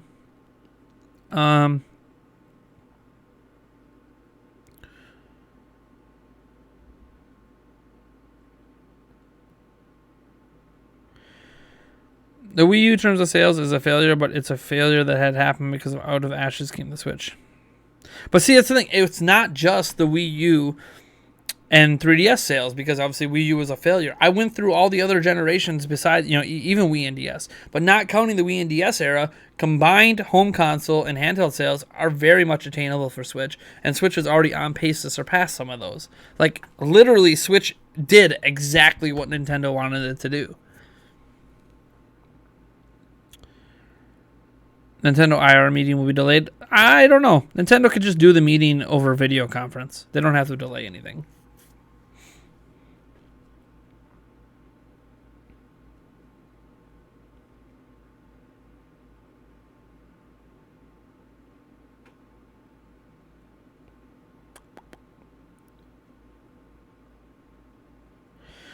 Nate. Oh, here comes the excuse. Here we go. The older generations are from when gaming was a smaller market than it is now. Perhaps a better metric would be their percentage of the market as it is now as compared to then. PlayStation 2 sold 150 million units. PlayStation 1 sold over 100 million units.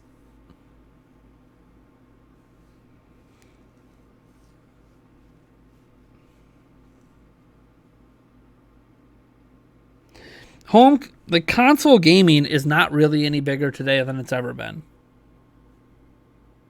It was small. I'll give you the NES era was small, but as soon as Sega Genesis came out, as soon as PlayStation came out, that argument just goes away.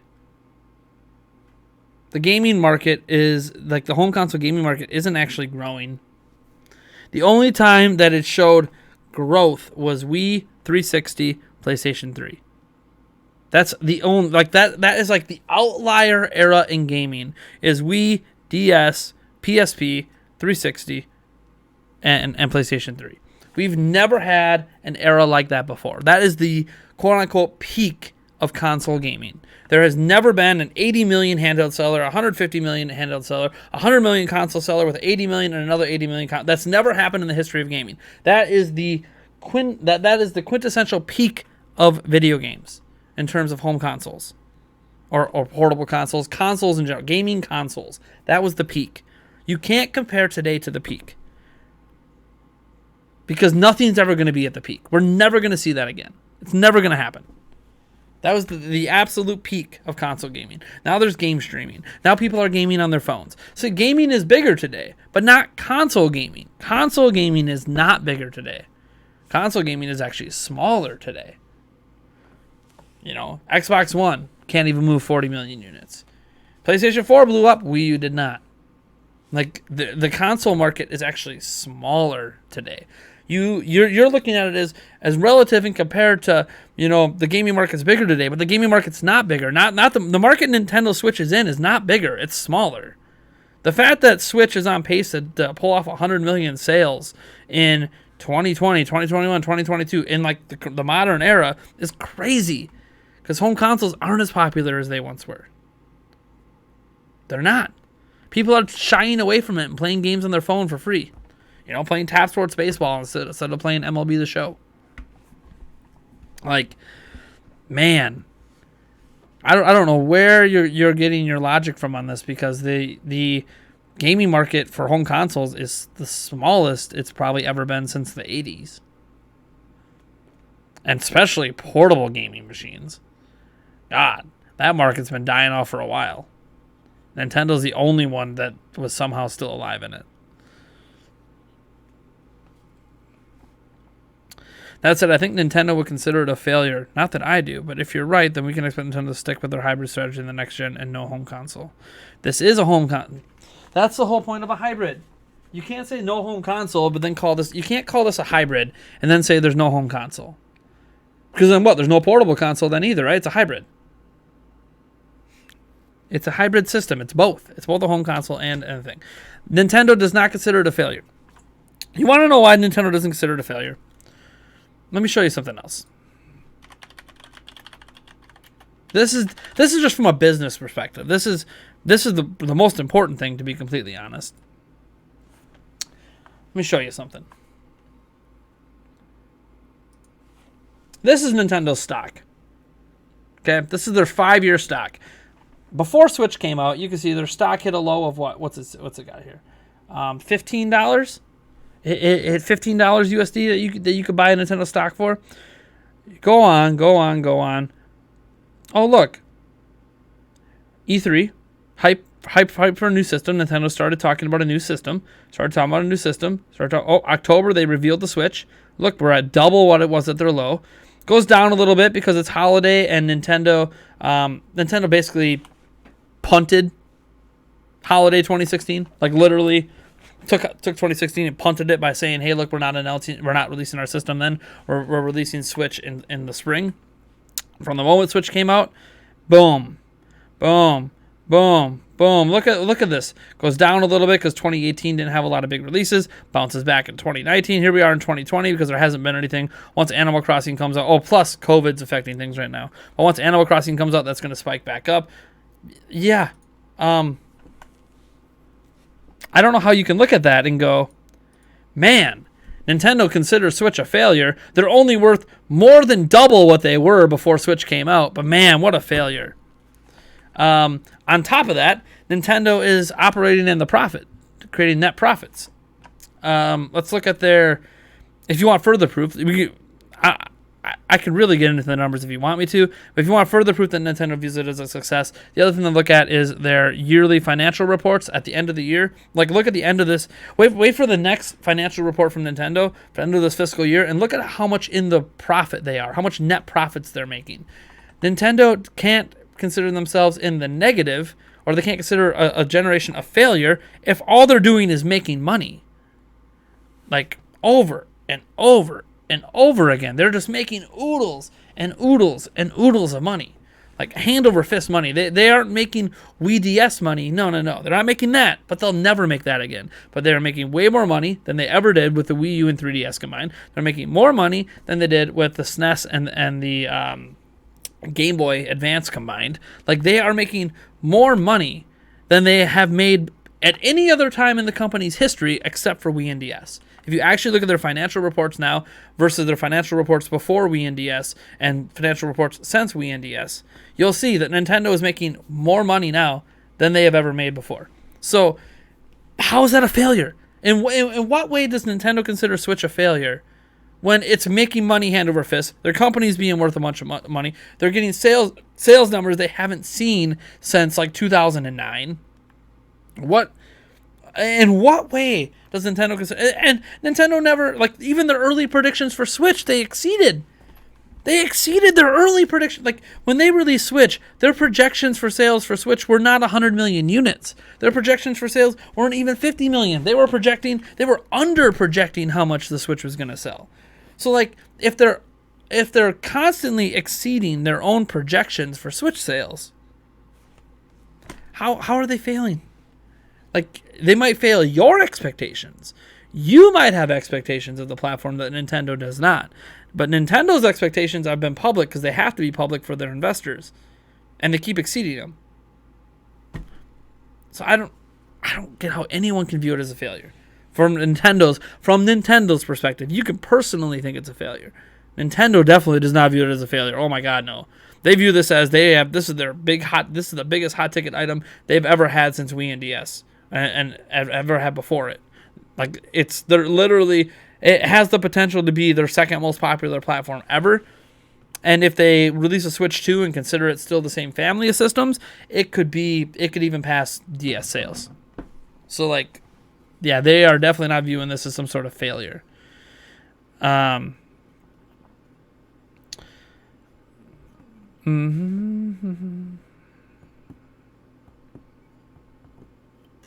Yeah, the peak of Wii DS, 360, PlayStation 3, PSP, that was a very unsustainable peak. That was just a mass market influx of HD gaming and cheap, gimmick gaming with the Wii. Well, I guess I can't really call it a gimmick anymore, but cheap motion gaming and like, it was right before smartphones hit, and then as smartphones got more popular, all that stuff kind of went by the wayside. It was a very unique situation that culminated in that massive gaming peak of the 2000s. How did Nintendo New York get shut down? New York. Nintendo New York. They closed the store. I'm just reading. Nintendo wants the Switch to be considered a home console, but I don't see it that way, and many others agree. If the Switch wasn't portable, it would have bombed as a home console. If Switch wasn't portable, it wouldn't have been called a Switch. That's number one. Number two, no shit. Why do you think Nintendo did it? Their home consoles were bombing. Why the hell do you think they did it? But here's the thing. Nintendo home consoles were going like this, right? Wii was the peak going down. But even before Wii, Nintendo's home consoles every generation before Wii were sinking. Nintendo's handheld sales were sinking as well. 3DS is the worst selling Nintendo handheld of all time. It feels crazy saying that. 74 million worst selling home console or worst selling handheld system of all time. So it wasn't just that Wii U was the worst home console. It's that 3DS was the worst handheld as well in terms of sales. So they said, look, what can we do to reinvigorate the market? People are leaving us. People are leaving us the game on their phone. People are leaving to play on PlayStation. What can we do to be different than everybody else that's going to make people still want to play us and keep it affordable? And they said, we'll make a hybrid. So you can call this all you want. Call it a portable if you want. I don't care. It's factually using mobile technology. It's a portable. But it can also be played on your TV. And it also enables you to take home console quality games, the same games that you would play in a home console, and take it with you. And then put it back on your TV. As an example, Vita and PSP were really the beginning. Like Sony tried doing this with Vita and PSP. Tried making a portable home console. But it wasn't getting the same games. Like you got Uncharted, you got Call of Duty, but you got really dumbed down, not even close to the same quality games. Witcher 3. Complete Edition on Switch, all DLC. The exact same game you're playing on your PC, on your PlayStation 4, on your Xbox One X. That exact same game is played on here with all of the same features, just doesn't look quite as good. And you can take it with you or you can play it on TV right here on your Switch. Doom Eternal, coming out this weekend. Later this year, you'll be able to play it right here on your Switch. The Outer Worlds, right here on the Switch. Hellblade, right here on the Switch. Like all of these, Mortal Kombat 11 released day and date on the Switch. These big games was not what was happening with the Vita and the PSP. You were not getting console games on Vita and PSP. You were getting Vita and PSP versions that were unique to the platform. They were different. NBA 2K20 on this. Like, the list goes on and on and on.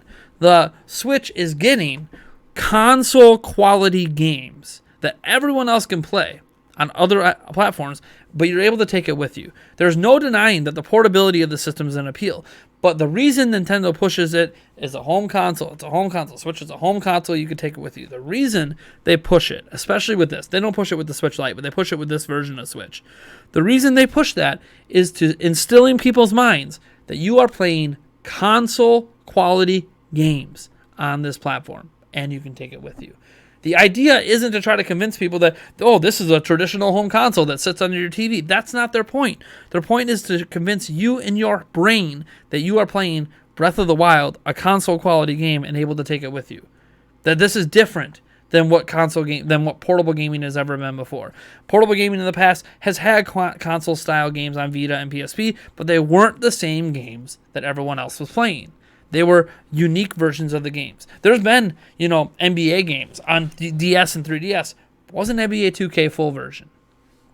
So the idea isn't to convince everyone that, oh my God, you're playing a home console. The idea is to convince you you're playing home console games and able to take them with you. And that's the entire premise of calling it a home console. And that's why they call it a hybrid. Because you are playing home console games, taking them on the go, putting them on your TV. That's the definition of a hybrid system. So it's neither a handheld nor a home console. It's just a gaming machine that can do both. That's the premise of it.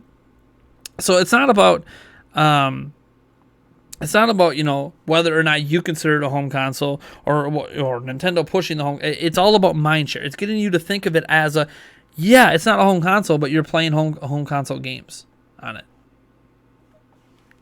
That's the idea. And they're doing it to third parties as well. They don't want dumbed down, unique versions of a game that's not the same as a console game on the Switch, and maybe that's why we don't have more third-party support. They want actual full console games on Switch, and they're telling third parties that as well. Hence why we're getting Doom Eternal. Hence why we got Wolfenstein and Wolfenstein 2, New Colossus, Wolfenstein, Youngblood. Why we got Doom. Why we got Civ 6 for crying out loud on this thing. Diablo 3, etc., etc., etc.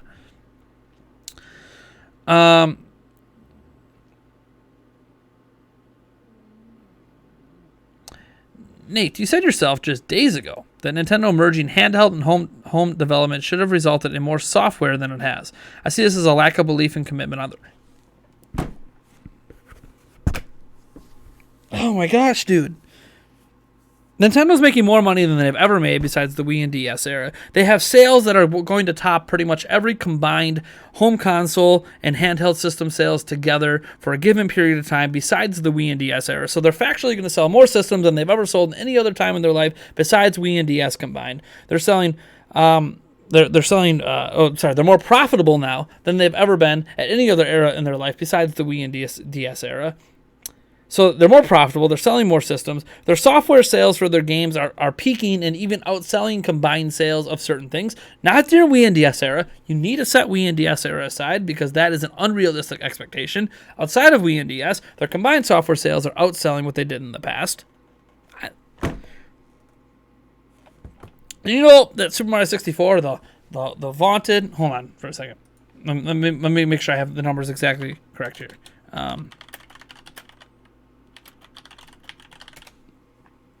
Okay. So the best-selling 3D, traditional platforming Mario game of all time, before this came out, before Odyssey came out, was Super Mario 64. It sold 12 million units. Now we're at 15, 16. So it's the best-selling 3D Mario game of all time. And you might be like, oh, who cares? Well, Mario Galaxy only sold half of that. It actually sold the combined sales of Mario Galaxy and Mario Galaxy 2 combined. The software sales are insane. I don't know what... I never once came out of my mouth and said, oh, I don't even know where you're getting the analogy from. Show me where I said, just before I put my foot in my mouth, show me where I said that Nintendo merging handheld and home development should have resulted in more software than it has. When have I ever said that? Because I've said consistently that Switch software is crazy. We are seeing numbers on Switch we don't see for a lot of these games. We are seeing the best versions of a lot of these games, and we are seeing sales that are the best in franchise history. Now, the one thing that hasn't happened is we're not seeing Wii numbers, Wii and DS numbers. We're not seeing a Wii Fit blow up to 30 million. Ring Fit Adventure is doing well. It's not doing Wii Fit numbers. We're not seeing a 2D Mario game blow up to 20, 30 million. We're not seeing Mario Kart sell 30, 40, 50, or whatever. But again, different generation. That's a unique generation. But setting that generation aside, the software sales are insane on Switch. Best ever in Nintendo history. What are they? Well, I'm confused. What are Animal Crossing New Horizons is about to come out and be the best-selling Animal Crossing game ever.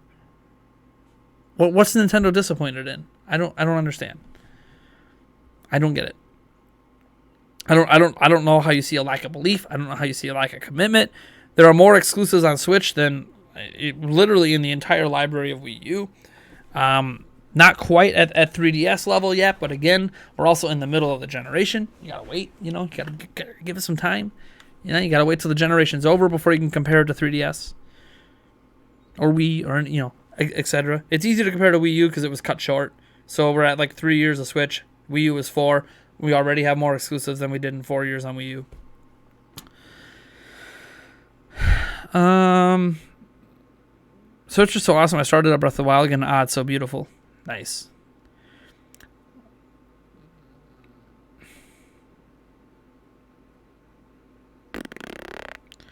Just so you understand, I already have a small library of Switch games. Mario Odyssey, Smash Bros. Collector's Edition, Link's Awakening Limited Edition, Final Fantasy 7 and 8, Collection of Mana. Okay. What does that have to do with it? What does your collection of games have to do with anything White Umbrella? I'm guessing you're a new Switch, but you don't have a Switch. Oh, that's what you're trying to. So you bought some Switch games but don't have a Switch. Why? I'm just curious. You're not the only one. There are people that do this, but why are you buying Switch games but not a Switch? I'm just really curious, like, about people that do that. You're not alone. I've seen other people who buy Switch games or buy games in general for a platform that they don't have. Unless it was a killer sale, I suppose. I guess if you got a really good sale and you plan to buy a Switch someday, I guess I can understand that. Because especially for Nintendo games, because their prices don't come down very often. Mario Kart 8 might, yeah. Mario Kart 8 could hit 30 million if they don't release Mario Kart 9, but we'll see. I remember in the beginning when they wouldn't touch the system. Still think it's ridiculous. We have to beg half the time. Yeah, I know. They should put out a cheap handheld at the current spec.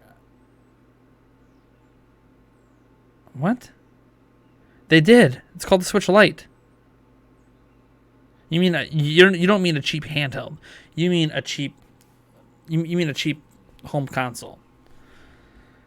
Because they already did a cheap handheld. I don't want portable, so I don't want to pay for a screen, battery, or dock. You know what's cool about that? Let me show you something. Here's the thing. If you just want to play under your TV, you never need to take the Switch out of the dock, right? You're just going to play docked all the time, right? Whatever. The battery doesn't matter. The screen doesn't matter. Here. I'll show you exactly where you can get a cheap Switch.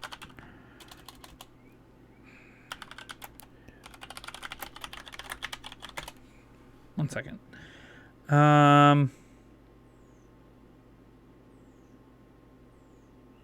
on. There's this place where you can buy cheap Switches. One second. And I'm not talking about Nintendo's website. All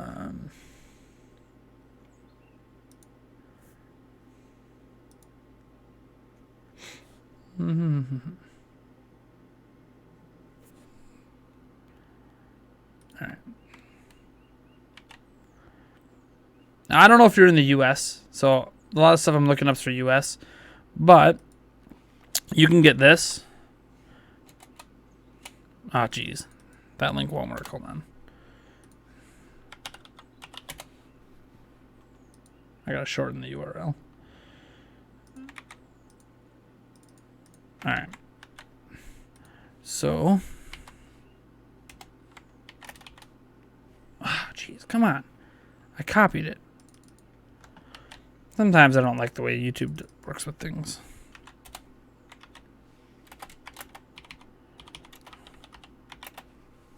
Now, the big thing about this is one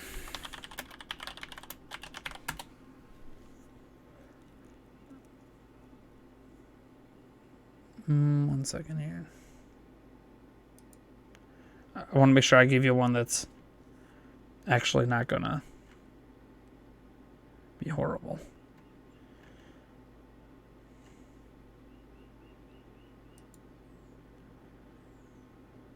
No, that one's not. No. No. Hold on. I'm trying to get you the best price here. Here we go. This will work. All right. So what you do is, you want cheap. Be smart. You buy that. It's $160. That's the Switch. Congrats. You buy this. This is a third-party dock that works. $14. So now for under $200, you have a dock and a Switch. Then you just buy whatever controller you want to use. You want to use a wired controller. You want to use a wireless controller. You want to buy Joy-Cons. Buy whatever you want. Doesn't matter. Bing, bang, boom. You have a sub $200 Switch that does exactly what you want it to do. No, it's not. It's not as simple as just having a little box like this and you plug it into your TV. But there you go. There's your home console Switch. Never need to take it off the dock. Leave it on the dock. Plug it into your back of your TV. Buy a controller. Done deal. There you go. There's your cheap Switch. There's your Switch Lite priced home console Switch. Be smart. Nintendo's not going to release what you want them to release. So be smart. Be smart. You could probably find Switch tablets even cheaper than that. That's just a verified place. You can find Switches even cheaper. I've seen them on Craigslist. Heck, right now on the Facebook Marketplace, actually, I think locally, I found an entire Switch set, whole bunch of stuff.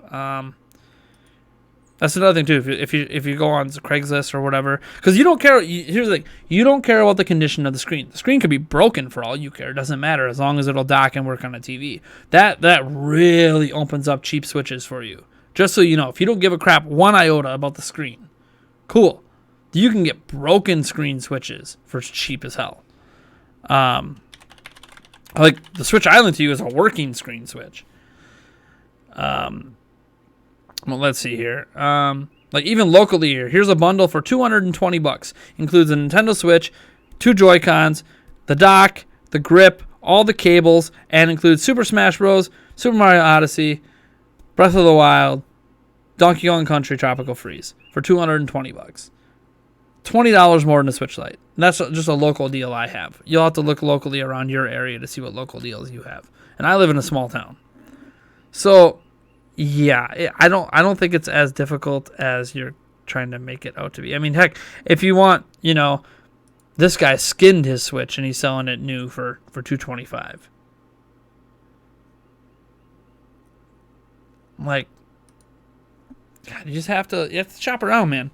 You can find cheap Switches out there if you want for just home console use. Did I link the wrong thing? No. Oh yeah, sorry, that's the case. My bad. 1 second. Hold on. You're right. I linked the case. My bad. There was a different one I was looking at. Where is did I close the website? Did I close the website? Hold on. You're right. That's just the case. Cheap. Hold on. Because I want to make sure if I give you a dock that it's one that works. Hold on. There was a $14 one. I'm just looking. There's a bunch in the $20 range.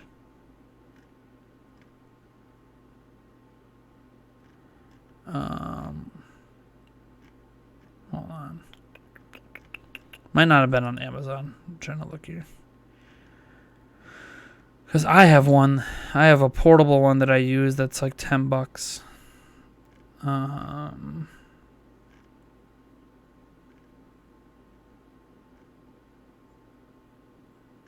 No, not the charging stand. I don't care about a charging stand.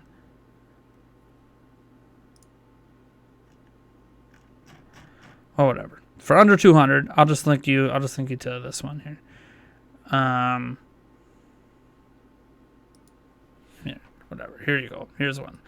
This is 25, so whatever, a little bit more. Still combined under 200. Still combined under 200. There you go. That's the one. That's the one. Under 200. Anyways, actually, I think Nintendo will come out with a tiny under TV all digital box like for $100. I don't think they're going to do that. I don't think they're ever going to make it non-portable. I'm happy to be wrong. PlayStation. Here's the thing. PlayStation did it with the Vita TV and it bombed. So I just don't think Nintendo's going to do that. I'm happy to keep waiting. A home version would be cheap. I'm pretty sure it would support a conventional hard drive for cheaper storage.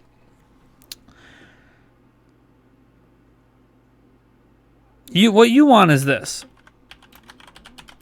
I'm going to show you.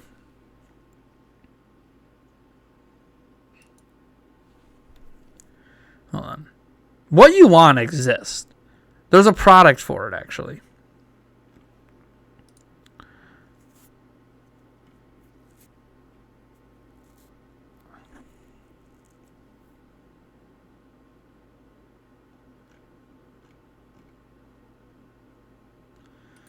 I'm going to show you something.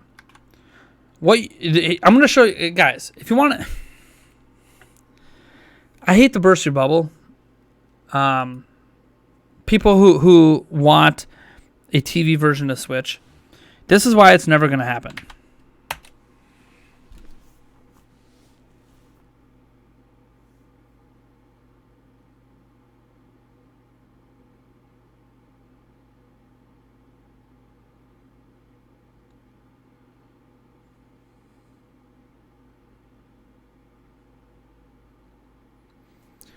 at that link, let me just show you guys, I guess. So NVIDIA makes the internals to Nintendo Switch. They use the Tegra X1. Nintendo makes products that go underneath your TV. This is why you're not going to see a Switch that goes underneath your TV. This guaranteed is part of the arrangement that NVIDIA is allowed to make the under TV boxes, but Nintendo gets to have the portable hybrid stuff. And here's the thing. Shield TV Pro with a Tegra X1 Plus processor. $200. Heck, this one's $150. It's on, I guess maybe it's on sale right now. Let's see what it is in the cart. $129. Still not $100. So this idea that an under TV Switch would be $100 when the company that makes the under TV boxes, that makes the Tegra X1, doesn't even charge $100. Pretty laughable. I mean, heck, they charge $20 for the stand for the damn thing. Like, this is your Switch. It's just not running Switch games. But this is an idea of why Nintendo can't do that because of the agreement they have with NVIDIA and an idea of what it would cost today. $200, $130, something like that. They'd probably charge $200 because they probably wouldn't want it to look like a USB stick. So they'd probably charge $200 for it. The $100 dream, it's just not realistic. It's just an unrealistic ideation of things.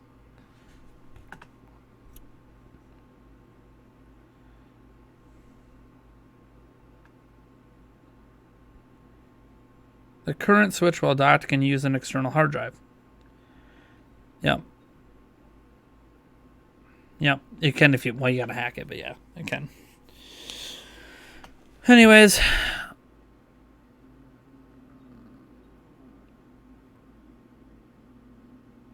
I think what Paint Fat Purple is trying to say is that you were willing to spend all that money on a PlayStation 4 Pro, all this money on an Xbox One X, but you're not willing to buy a Switch with a controller. I think is kind of the point he's saying. It's like you're complaining about Switch not being a home console, which it's probably likely never going to be. And then you will buy all these games that you want to play, but you won't buy the system, even though the system with the controller is cheaper than a PlayStation 4 Pro and Xbox One X, at least at launch. Obviously, right now, PlayStation 4 Pro is actually pretty cheap. Xbox One X has come down in price. And you don't even have to get a Pro controller. Where's my controller? Where the heck did I do it? Oh, it's upstairs. Dang it. I have a wireless, I forgot, I was using it with Mario and Luigi. I have a wireless Pro controller that's third party that I spent $20 on.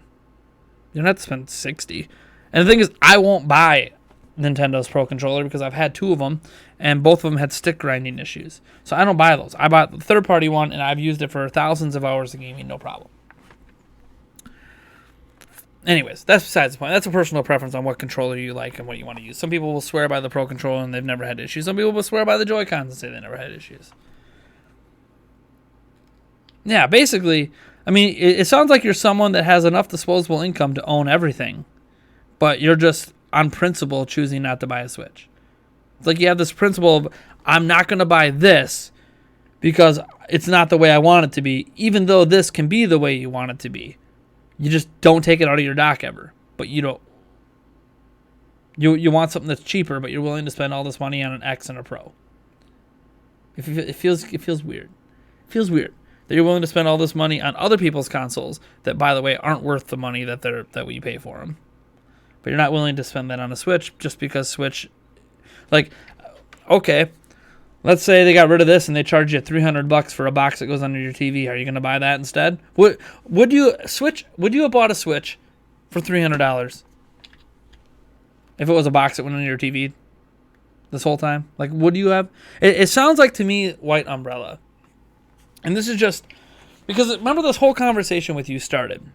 This whole thing started by you saying that the Nintendo Switch is something Nintendo's disappointed in. That Nintendo can't be happy with the sales because the sales aren't equaling out to what a home console and handheld combined would do. Even though factually, the sales are leading to that. Oh, that the sales of games are not happy for Nintendo, even though we're seeing record-breaking sales of games. sales that Nintendo has never seen in certain franchises before. So we're seeing the best-selling Kirby game of all time, best-selling Mario Party of all time, best-selling this, best-selling that, etc., best-selling Zelda game, all this. So we're seeing sales Nintendo's never seen before. We're seeing profitability Nintendo's only had exceeded by their best generation of all time. We're seeing a system that's selling hardware-wise more units at a faster pace than Nintendo has ever sold before beyond the Wii and DS era, and the pace it's on currently has it ahead of every single handheld and console generation combined but Wii and DS. So the entire premise of your initial argument was all about how Nintendo must be disappointed. They must be this, must be that. Even though they're at record profitability numbers, their stock is worth more money than it's ever been worth outside of the Wii and DS era. Nintendo is killing it. Lots of money. They're outshooting all of their projections. They are currently the most popular platform on the planet, and they are basically killing it in sales all across the board. Switch is nothing but a massive worldwide success. But you think Nintendo's disappointed, even though Nintendo has nothing but good things going on with them because of Switch. Then it comes full circle that you don't own a Switch because you're waiting for Nintendo to release a Switch that you want, which is a Switch that isn't a Switch. You want an underbox TV for cheap for $100. That's what you want, even though Nvidia doesn't even offer that. And they are the ones that make the underbox Tegra X1 boxes. So you want a product that's never going to exist. You are arguing that Nintendo is disappointed with something when clearly they're not. Like, I'm sure they're laughing their way to increasing their company net worth over the last 3 years by $2.3 billion US. I'm sure they're laughing their way to, oh man, what a disappointment. We only increased the value of our company by nearly $3 billion. Oh man. Man, Switch is such a disappointment. Man, we hate the money we're just banking every single fiscal quarter more than we have done in any other years that weren't Wii and DS. Oh man, we're just struggling so much. Nintendo's killing it. And then it comes full circle that you're just disappointed because it's not what you want it to be. You own an X, you own a Pro. I'm sure you wish Nintendo would have went super powerful home console. That's just a guess, maybe a bad presumption, but based on you owning an X and owning a Pro and wanting an underbox TV for Switch, you probably wish they made a super powerful system day one. They never made Switch in the first. They never did this. Because if Nintendo didn't do this hybrid thing, you're right, it wouldn't have been a success. If they would have went and tried to compete with the Xbox One X or the PlayStation 4 Pro or even the PlayStation 4 and Xbox, it would have failed. They've done that. They did that in the past. They failed. They said, the market can't sustain 3 systems that are the same. We need to do something different. When the Wii happened, they did something different. What can we do that's different? That doesn't feel gimmicky. They did it. So, you don't have to like the system. It's fine. I don't really care if you like Switch. You don't have to like Switch. But I also don't think you can come in and say Nintendo isn't happy with something which every metric in the world shows you're wrong factually on all fronts with that, and then come out and say that, oh, you just don't, it's just not what you want it to be. That makes it sound like your entire opinion of Nintendo's viewpoint of it is jaded by it not being what you want it to be. So it really comes full circle that you're not satisfied with what Switch is, so you don't think Nintendo is. And then you try to justify that by saying, oh, the sales and this and that, when the sales are actually working against you, not for you.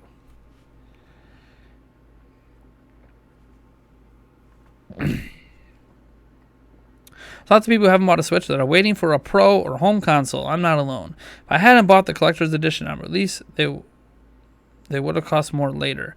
Arguably, the handheld-only Switch isn't a Switch either. It doesn't switch, does it? This is an admission that they were missing a portion of the market by not having handheld only. Why not home? The reason Switch Lite exists is because they stopped selling 3DS. 3DS bombed. They wanted to replace the 3DS price point in the market. So they replaced it with the Switch Lite. And the Switch Lite isn't actually outselling the Switch. The Switch Lite, the only reason Switch Lite sales, even in Japan, the only reason the Switch Lite sales are what they are is because they're having production issues right now. Before the COVID thing hit, before production was halted or slowed down or whatever the case might be, this Switch right here, when Switch Lite came out, this Switch was still destroying Switch Lite in sales. But here's the thing. Arguing about Switch Lite, saying, oh, it's a Switch that doesn't switch because it's a Switch. They were just replacing the 3DS. They wanted to replace the 3DS in the market for kids. They wanted to make Switch a kid-friendly Switch is what they wanted to make. Because this Switch right here, it's not very kid-friendly. It's just not. It's not a very kid-friendly system. It's easy to break. These things are easy to get wobble. This is very much an adult-oriented platform. And they wanted to make a more kid-friendly version by the time Pokemon came out, which makes a lot of sense. So Switch Lite happened. They replaced the 3DS in the marketplace. And so you could say, oh, you know, they're missing a portion of the market by not having handheld only, but they weren't. Switch was blowing up. And even after Switch Lite came out, this is the number one selling platform, not Switch Lite. The under TV part of the market is a market that Nintendo decided they wanted to leave to Microsoft. They wanted to leave to Sony. That they didn't want to directly compete. The reason you're not seeing an underbox thing from Nintendo is they don't want to directly compete. See, here's the thing. When you release a Switch Lite, who's Nintendo competing against? Who in the marketplace is Nintendo competing against when you release a Switch Lite? Themselves. They're just competing against themselves. It's a product stack that competes with itself. As soon as you release something, even if it's small, that goes under your TV, that, you know, you put your cartridges in, it has a bigger hard drive, all this stuff, whatever your dreams are for it, right? They put that under your TV. What suddenly is that system competing with? It's not just competing with this and the Switch Lite. So it's not just competing with Switch's own product stack. Suddenly, it is sitting next to Xbox One X. It is sitting next to Xbox Series X and PlayStation 5s. Suddenly, there's a home console that's just a home console, and now it's going to be compared to all the other home consoles. Is that fair? No. But that's what's going to happen. So reality is that it's just not going to happen. Not the way that people want it to, anyways. At least not anytime soon. There might be a budget under thing once Switch has already ran its course and is over 100 million, and they're kind of just trying to milk what's left of it. Maybe then they'll pull a PlayStation Vita TV thing and throw something out there. But at that point, it'll be just like the Wii Mini. You know, it'll be one of those last gasp, end of generation. The sales are all done. Let's see if we can tack on a few extra and release this really, Game Boy Micro, Wii Mini thing. So they might do something like it at that point, but that's like at the end of the generation.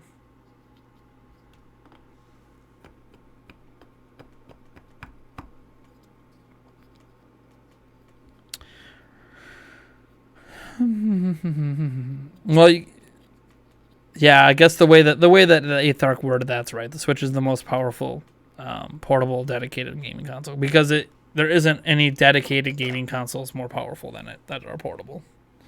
There are things that can game that are portable that are more powerful than it, but they're not dedicated to gaming. So yeah, good way to word that, the 8th Arc.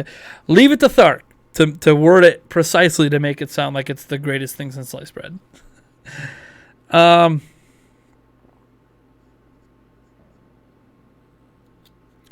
That and the Lite still gives you the console experience on the go like the normal Switch. To many people, that's what appeals to them rather than the switching part. You can't argue that the Switch is a home console and that it's not competing. Of course it's competing. They all are. They're competing for the same pool of leisure time. Yes, on a technical level, yes. And just like that, home consoles are competing with movies and Netflix. Home consoles are competing with the movie theaters. They're competing with arcades. They're competing with parks. They're competing with walks on the beach. They're competing with board games. And that same logic, if you want to talk about competing for leisure time, every piece of entertainment that exists, music, every piece of entertainment that exists, Switch competes with. Because it's a type of entertainment competing with sports. But nobody views it that way. Because they all are competing for your time. If we're just talking about competition for time, everything's competing for your time. Heck, even jobs that are trying to make you work overtime are competing for your time. They just try to offer you compensation to make you want to do it. Or sometimes they force you to do it, depending on the job. But in the traditional sense, Switch is not necessarily competing with PlayStation and Xbox. And let me pull that back a bit. Switch is competing, but they're doing it in a way that isn't directly comparable. Yes, the Xbox Series X and PlayStation 5 are coming out this year. Cool. So maybe a Switch Pro comes out this year. I have no idea. But, well, probably not now. The Switch manufacturing's all messed up. But now, none of those systems can go with you. So while they're all competing for your time, it doesn't replace this. A PlayStation 5 doesn't replace a Switch. Because you can't take it with you. The main appeal of this is that you can take it with you. That's what makes it relevant, is that you can take it with you. So unless the PlayStation 5, unless the Xbox Series X can suddenly, lift up from your TV and be taken with you as a handheld, it doesn't really compete with this. Not in the traditional sense. In fact, fun fact, I don't know if you know this, this was a argument that was, it's based on stats, and stats can be skewed to mean anything. Something like 60% of the audience of Switch, 60% of the people that own this also own a PlayStation 4. Why is that the case? Because this provides something the PlayStation 4 doesn't. It lets you take the stuff with you. That's the appeal. The appeal is the portability. And yes, there is appeal that you can also slap it on your TV. I play docked a lot. That's the way I prefer to play. But I do play on the go too. It's convenient that I can do that with this.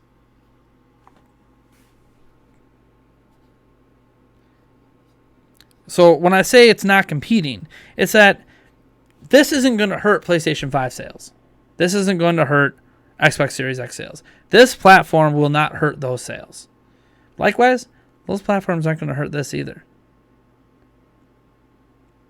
They're all competing for time, but they do it in such different ways. It's like comparing Netflix to I don't say to a movie theater. That's maybe a more direct comparison. That's like comparing Netflix to video games, I guess. Both are entertaining, but both deliver different experiences. Does that make sense? It delivers that entertainment to you in different ways. And because of the different ways it delivers that entertainment to you, neither really interfere with each other. That's kind of the way I view it. Now, we'll know for sure, obviously, once Xbox and the new Xbox and PlayStation come out, if Switch sales are hurt, we'll see. But right now, I don't think it really matters. I don't think this hurt PlayStation 4 sales, as an example. I think PlayStation 4 sales are down because it's the end of the generation, and we're talking PlayStation 5.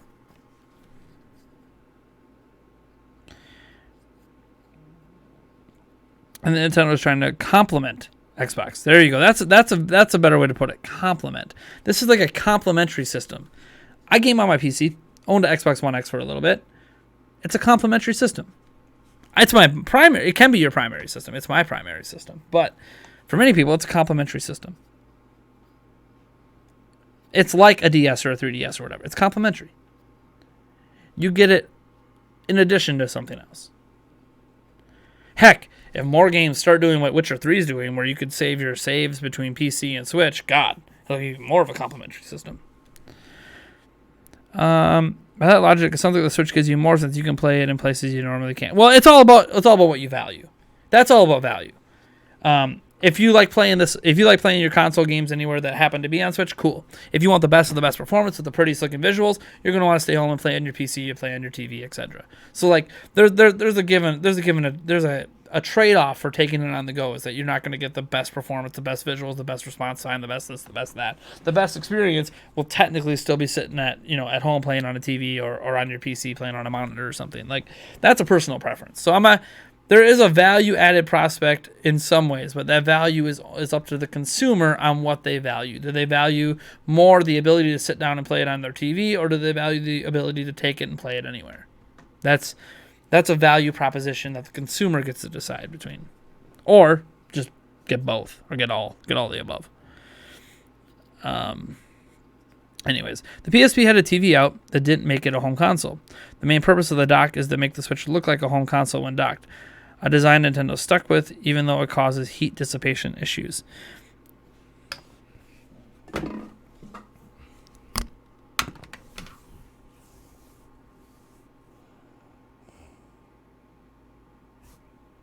The dock doesn't cause the issues. You don't own a Switch, so I guess it's hard to explain to you. You see these vents?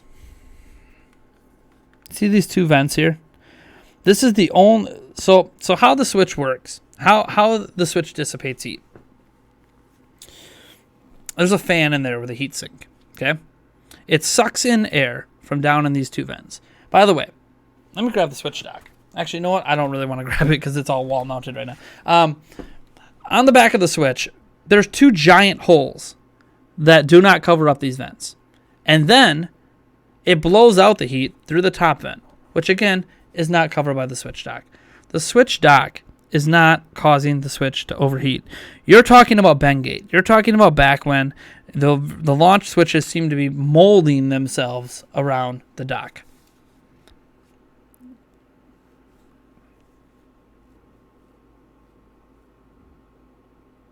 The dock did not cause that. So what's happening is when you play in dock mode, the Switch is ramping up the clock speeds, right? And when it ramps up the clock speeds, it gets hotter. If you ever play a long session of a really intense game on your Switch in your dock and you pull it out, your Switch is really hot. But the dock didn't make it that hot. The Switch has bad cooling. If you ever wonder why the Switch doesn't run at base X1 clock speeds, it's because the cooling isn't good enough. The dock doesn't make it do that. It's the Switch getting direct power and running on a TV that makes it do that. The dock is just a piece of plastic. It doesn't block any of the ventilation. The dock doesn't do anything about heat dissipation. It doesn't make it worse. It doesn't make it better. All that happens is because the Switch is running at higher clock speeds when it's docked, it makes the Switch get hotter. And because it gets hotter, it becomes more malleable. And what happened with some of the bent docks out there is the Switch would then bend around those docks and create bendgate. Now, technically, that is not a dock issue because even though the docks are bent, this shouldn't bend. That's a manufacturing issue, and Nintendo cheaped out on the plastics. The plastics shouldn't even be bending at the heat that the Switch was getting. It's already been fully tested out. The hottest the Switch can get, even when you cover up the vents, should not be hot enough to bend the Switch. So reality is, the dock doesn't actually cause heat problems. It's the direct power that increases the clock speeds that causes the heat problems. The dock is irrelevant to heat dissipation. It has nothing to do with heat dissipation. All the dock does is let it ramp up its clock speeds in TV mode. It's the TV mode that really makes it ramp up. Now, one thing to obviously consider is, why did they do the dock? To try to make it look like a home console. Here's the thing. The dock is all about user convenience. So, think about it like this. Yes, the Vita had a TV out. But what does that involve doing, right? What does it involve doing? It requires you take your Vita, pretend this is a Vita, you set it down, you grab your cable, you plug it in. That's what it required you to do. It required multiple motions, or you held it, plugged it in, then set it down, right? Either way, you had to set it down and plug something in, or plug something in, then set it down. One way or another, right? That's what you factually had to do with the Vita to use the TV out. You had to always plug something in and set it down. The dock doesn't move. The dock just sits there. It's already plugged in. It's already ready to go. So all you do is you set it in and you're done. So what Nintendo did is they took away one of the steps. They made it convenient. The reason that Vita TV out thing didn't matter and that people didn't care about it, it wasn't convenient. People had to reach for cables. People don't like leaving cables just laying around by their TV that they got to grab and plug in. Dogs might chew it, this and that. Versus having a dock that just sits there, like we're used to having docks for our phones, as an example. People have docks for that. And you just slide it in, slide it out, slide it in. It's all one motion. You just set it down, pick it up, set it down, pick it up. That's what you're doing. That's how simple it is to put a Switch on your TV. Once the dock is all set up, set it down, and you're playing. Pick it up, and you're leaving. Nintendo made it easy. They made it convenient. The dock isn't about making it look like a TV or like a home console. That has nothing to do with it. It looks nothing like a home console. Have you seen I'm sure you've seen the Switch. It looks nothing like a home console. When it's in the dock, it looks like the stupidest thing ever. I mean, there's jokes about it looking like a damn dog, for crying out loud. It looks like the stupidest thing ever. You have this tablet that sticks partway out. You have these controllers. It looks stupid. Can we all just admit, the dock with the Switch in it looks just dumb? It looks nothing like a traditional electronic home console. The point of the dock is functionality. It's convenience. See, a lot of these other portable docks, they require all this effort, right? Yeah, you get these smaller docks that you can buy, even that $25 one I linked, and you have to go like this, and you have to like hold it because it moves, and you have to like line it up exactly and push it in. There's nothing to line up on the Switch. It only goes in one way. You literally could drop the damn thing in and it'll line up most of the time. Like, it's so easy and convenient. The reason that Nintendo made the dock the way that it is to make it easy for consumers. It's all about ease of use. The dock, the official Nintendo Switch dock is factually the easiest to use dock out of all of the third-party options that exist out there. And the reason is because it's just one motion, up, down. You're done. You put it in, you take it out. You put it in, you take it out. Just like any other tablet dock or any other phone dock that's wireless or whatever. It's such an easy mechanism. It's got nothing to do with looking like a home console. It has everything to do with the ease of use. But you don't understand that because you don't own one and you've never had to use a dock with a Switch. As someone who doesn't own one, it's hard for you to even fathom the possibilities and why things are designed the way they are because you don't use it. I'm sorry to say, this is one of those things that you don't get it because you don't own it. It just does. It's not clicking with you. It doesn't make sense. It's just an aesthetic thing. It's just to make it. You haven't used it. You haven't used third-party docks. Once you use it, like I've reviewed something like 10 different docks for Switch. And let me tell you, they all suck in comparison to the main dock. The only thing that sucks about the Switch's dock is it's $90 and expensive as hell. But my God, is it so much better than all the other ones. Like, just in terms of ease of use. It's not as portable. So if you want a super portable one, no, it's not that. But my God. The PlayStation Vita implementation looks like child's play in comparison. It looks like you're plugging your phone into your TV is what it looks like, which is super inconvenient to do versus how the Switch handles it. I don't even... And it sucks because now it feels like I'm this big Nintendo defense force scene and acting all fanboyish. It's just, these are the facts of the situation. When you use the product, you'll understand. Well, you'll never use it, so you won't understand because you'll never buy one that has a dock. Yeah, like the voice chat stuff, that's stupid. Doing it through the phone, that's stupid. There's a lot of things that I'll criticize Nintendo for, but like the dock is fine. It's not about making it look like a home console. And the dock doesn't cause heat dissipation issues. Oh boy. Anyways, I gotta go. This stream went on for an hour longer than I wanted it to. I got other crap I gotta get done before my son gets off the bus. So thank you guys so much for tuning in. I hope you had a good time. Hope you enjoyed the stream. I had a good time. It was kind of fun getting a little heated there a little passionate about my defense of Switch. Because there's things I absolutely detest about Switch, but there's also some factual inaccuracies out there with some people. The docks don't bust your system. That is oh my God. I mean, third-party docks. Third-party docks might. If that's what you mean. Sorry, Caleb. If you're referring to third-party ones, those ones could. I bought a Switch for my son. The dock is connected to my TV. We played Death Road to Canada together. One Joy-Con each. I enjoyed it very much.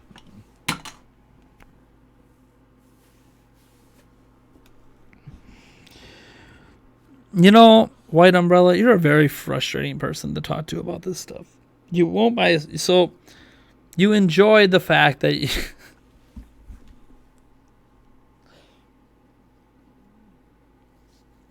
For starters, you're the parent. You bought the Switch. You control it. So you did buy a Switch. You just bought it for your kid.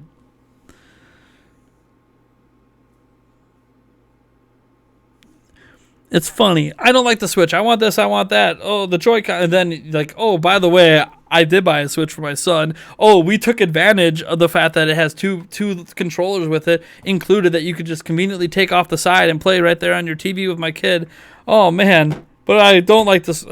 Oh, my God. It's so frustrating. All right, see you guys later. We have the Indie World Direct later, or Indie World Showcase or whatever. See you guys in, like, I don't know. It probably won't be exactly 90 minutes. But something in there. I don't know, somewhere in there. Because I gotta wait for my kid to get off the bus and get him settled. But then we'll be live before noon. That's all you need to know. So catch you guys later. Peace out.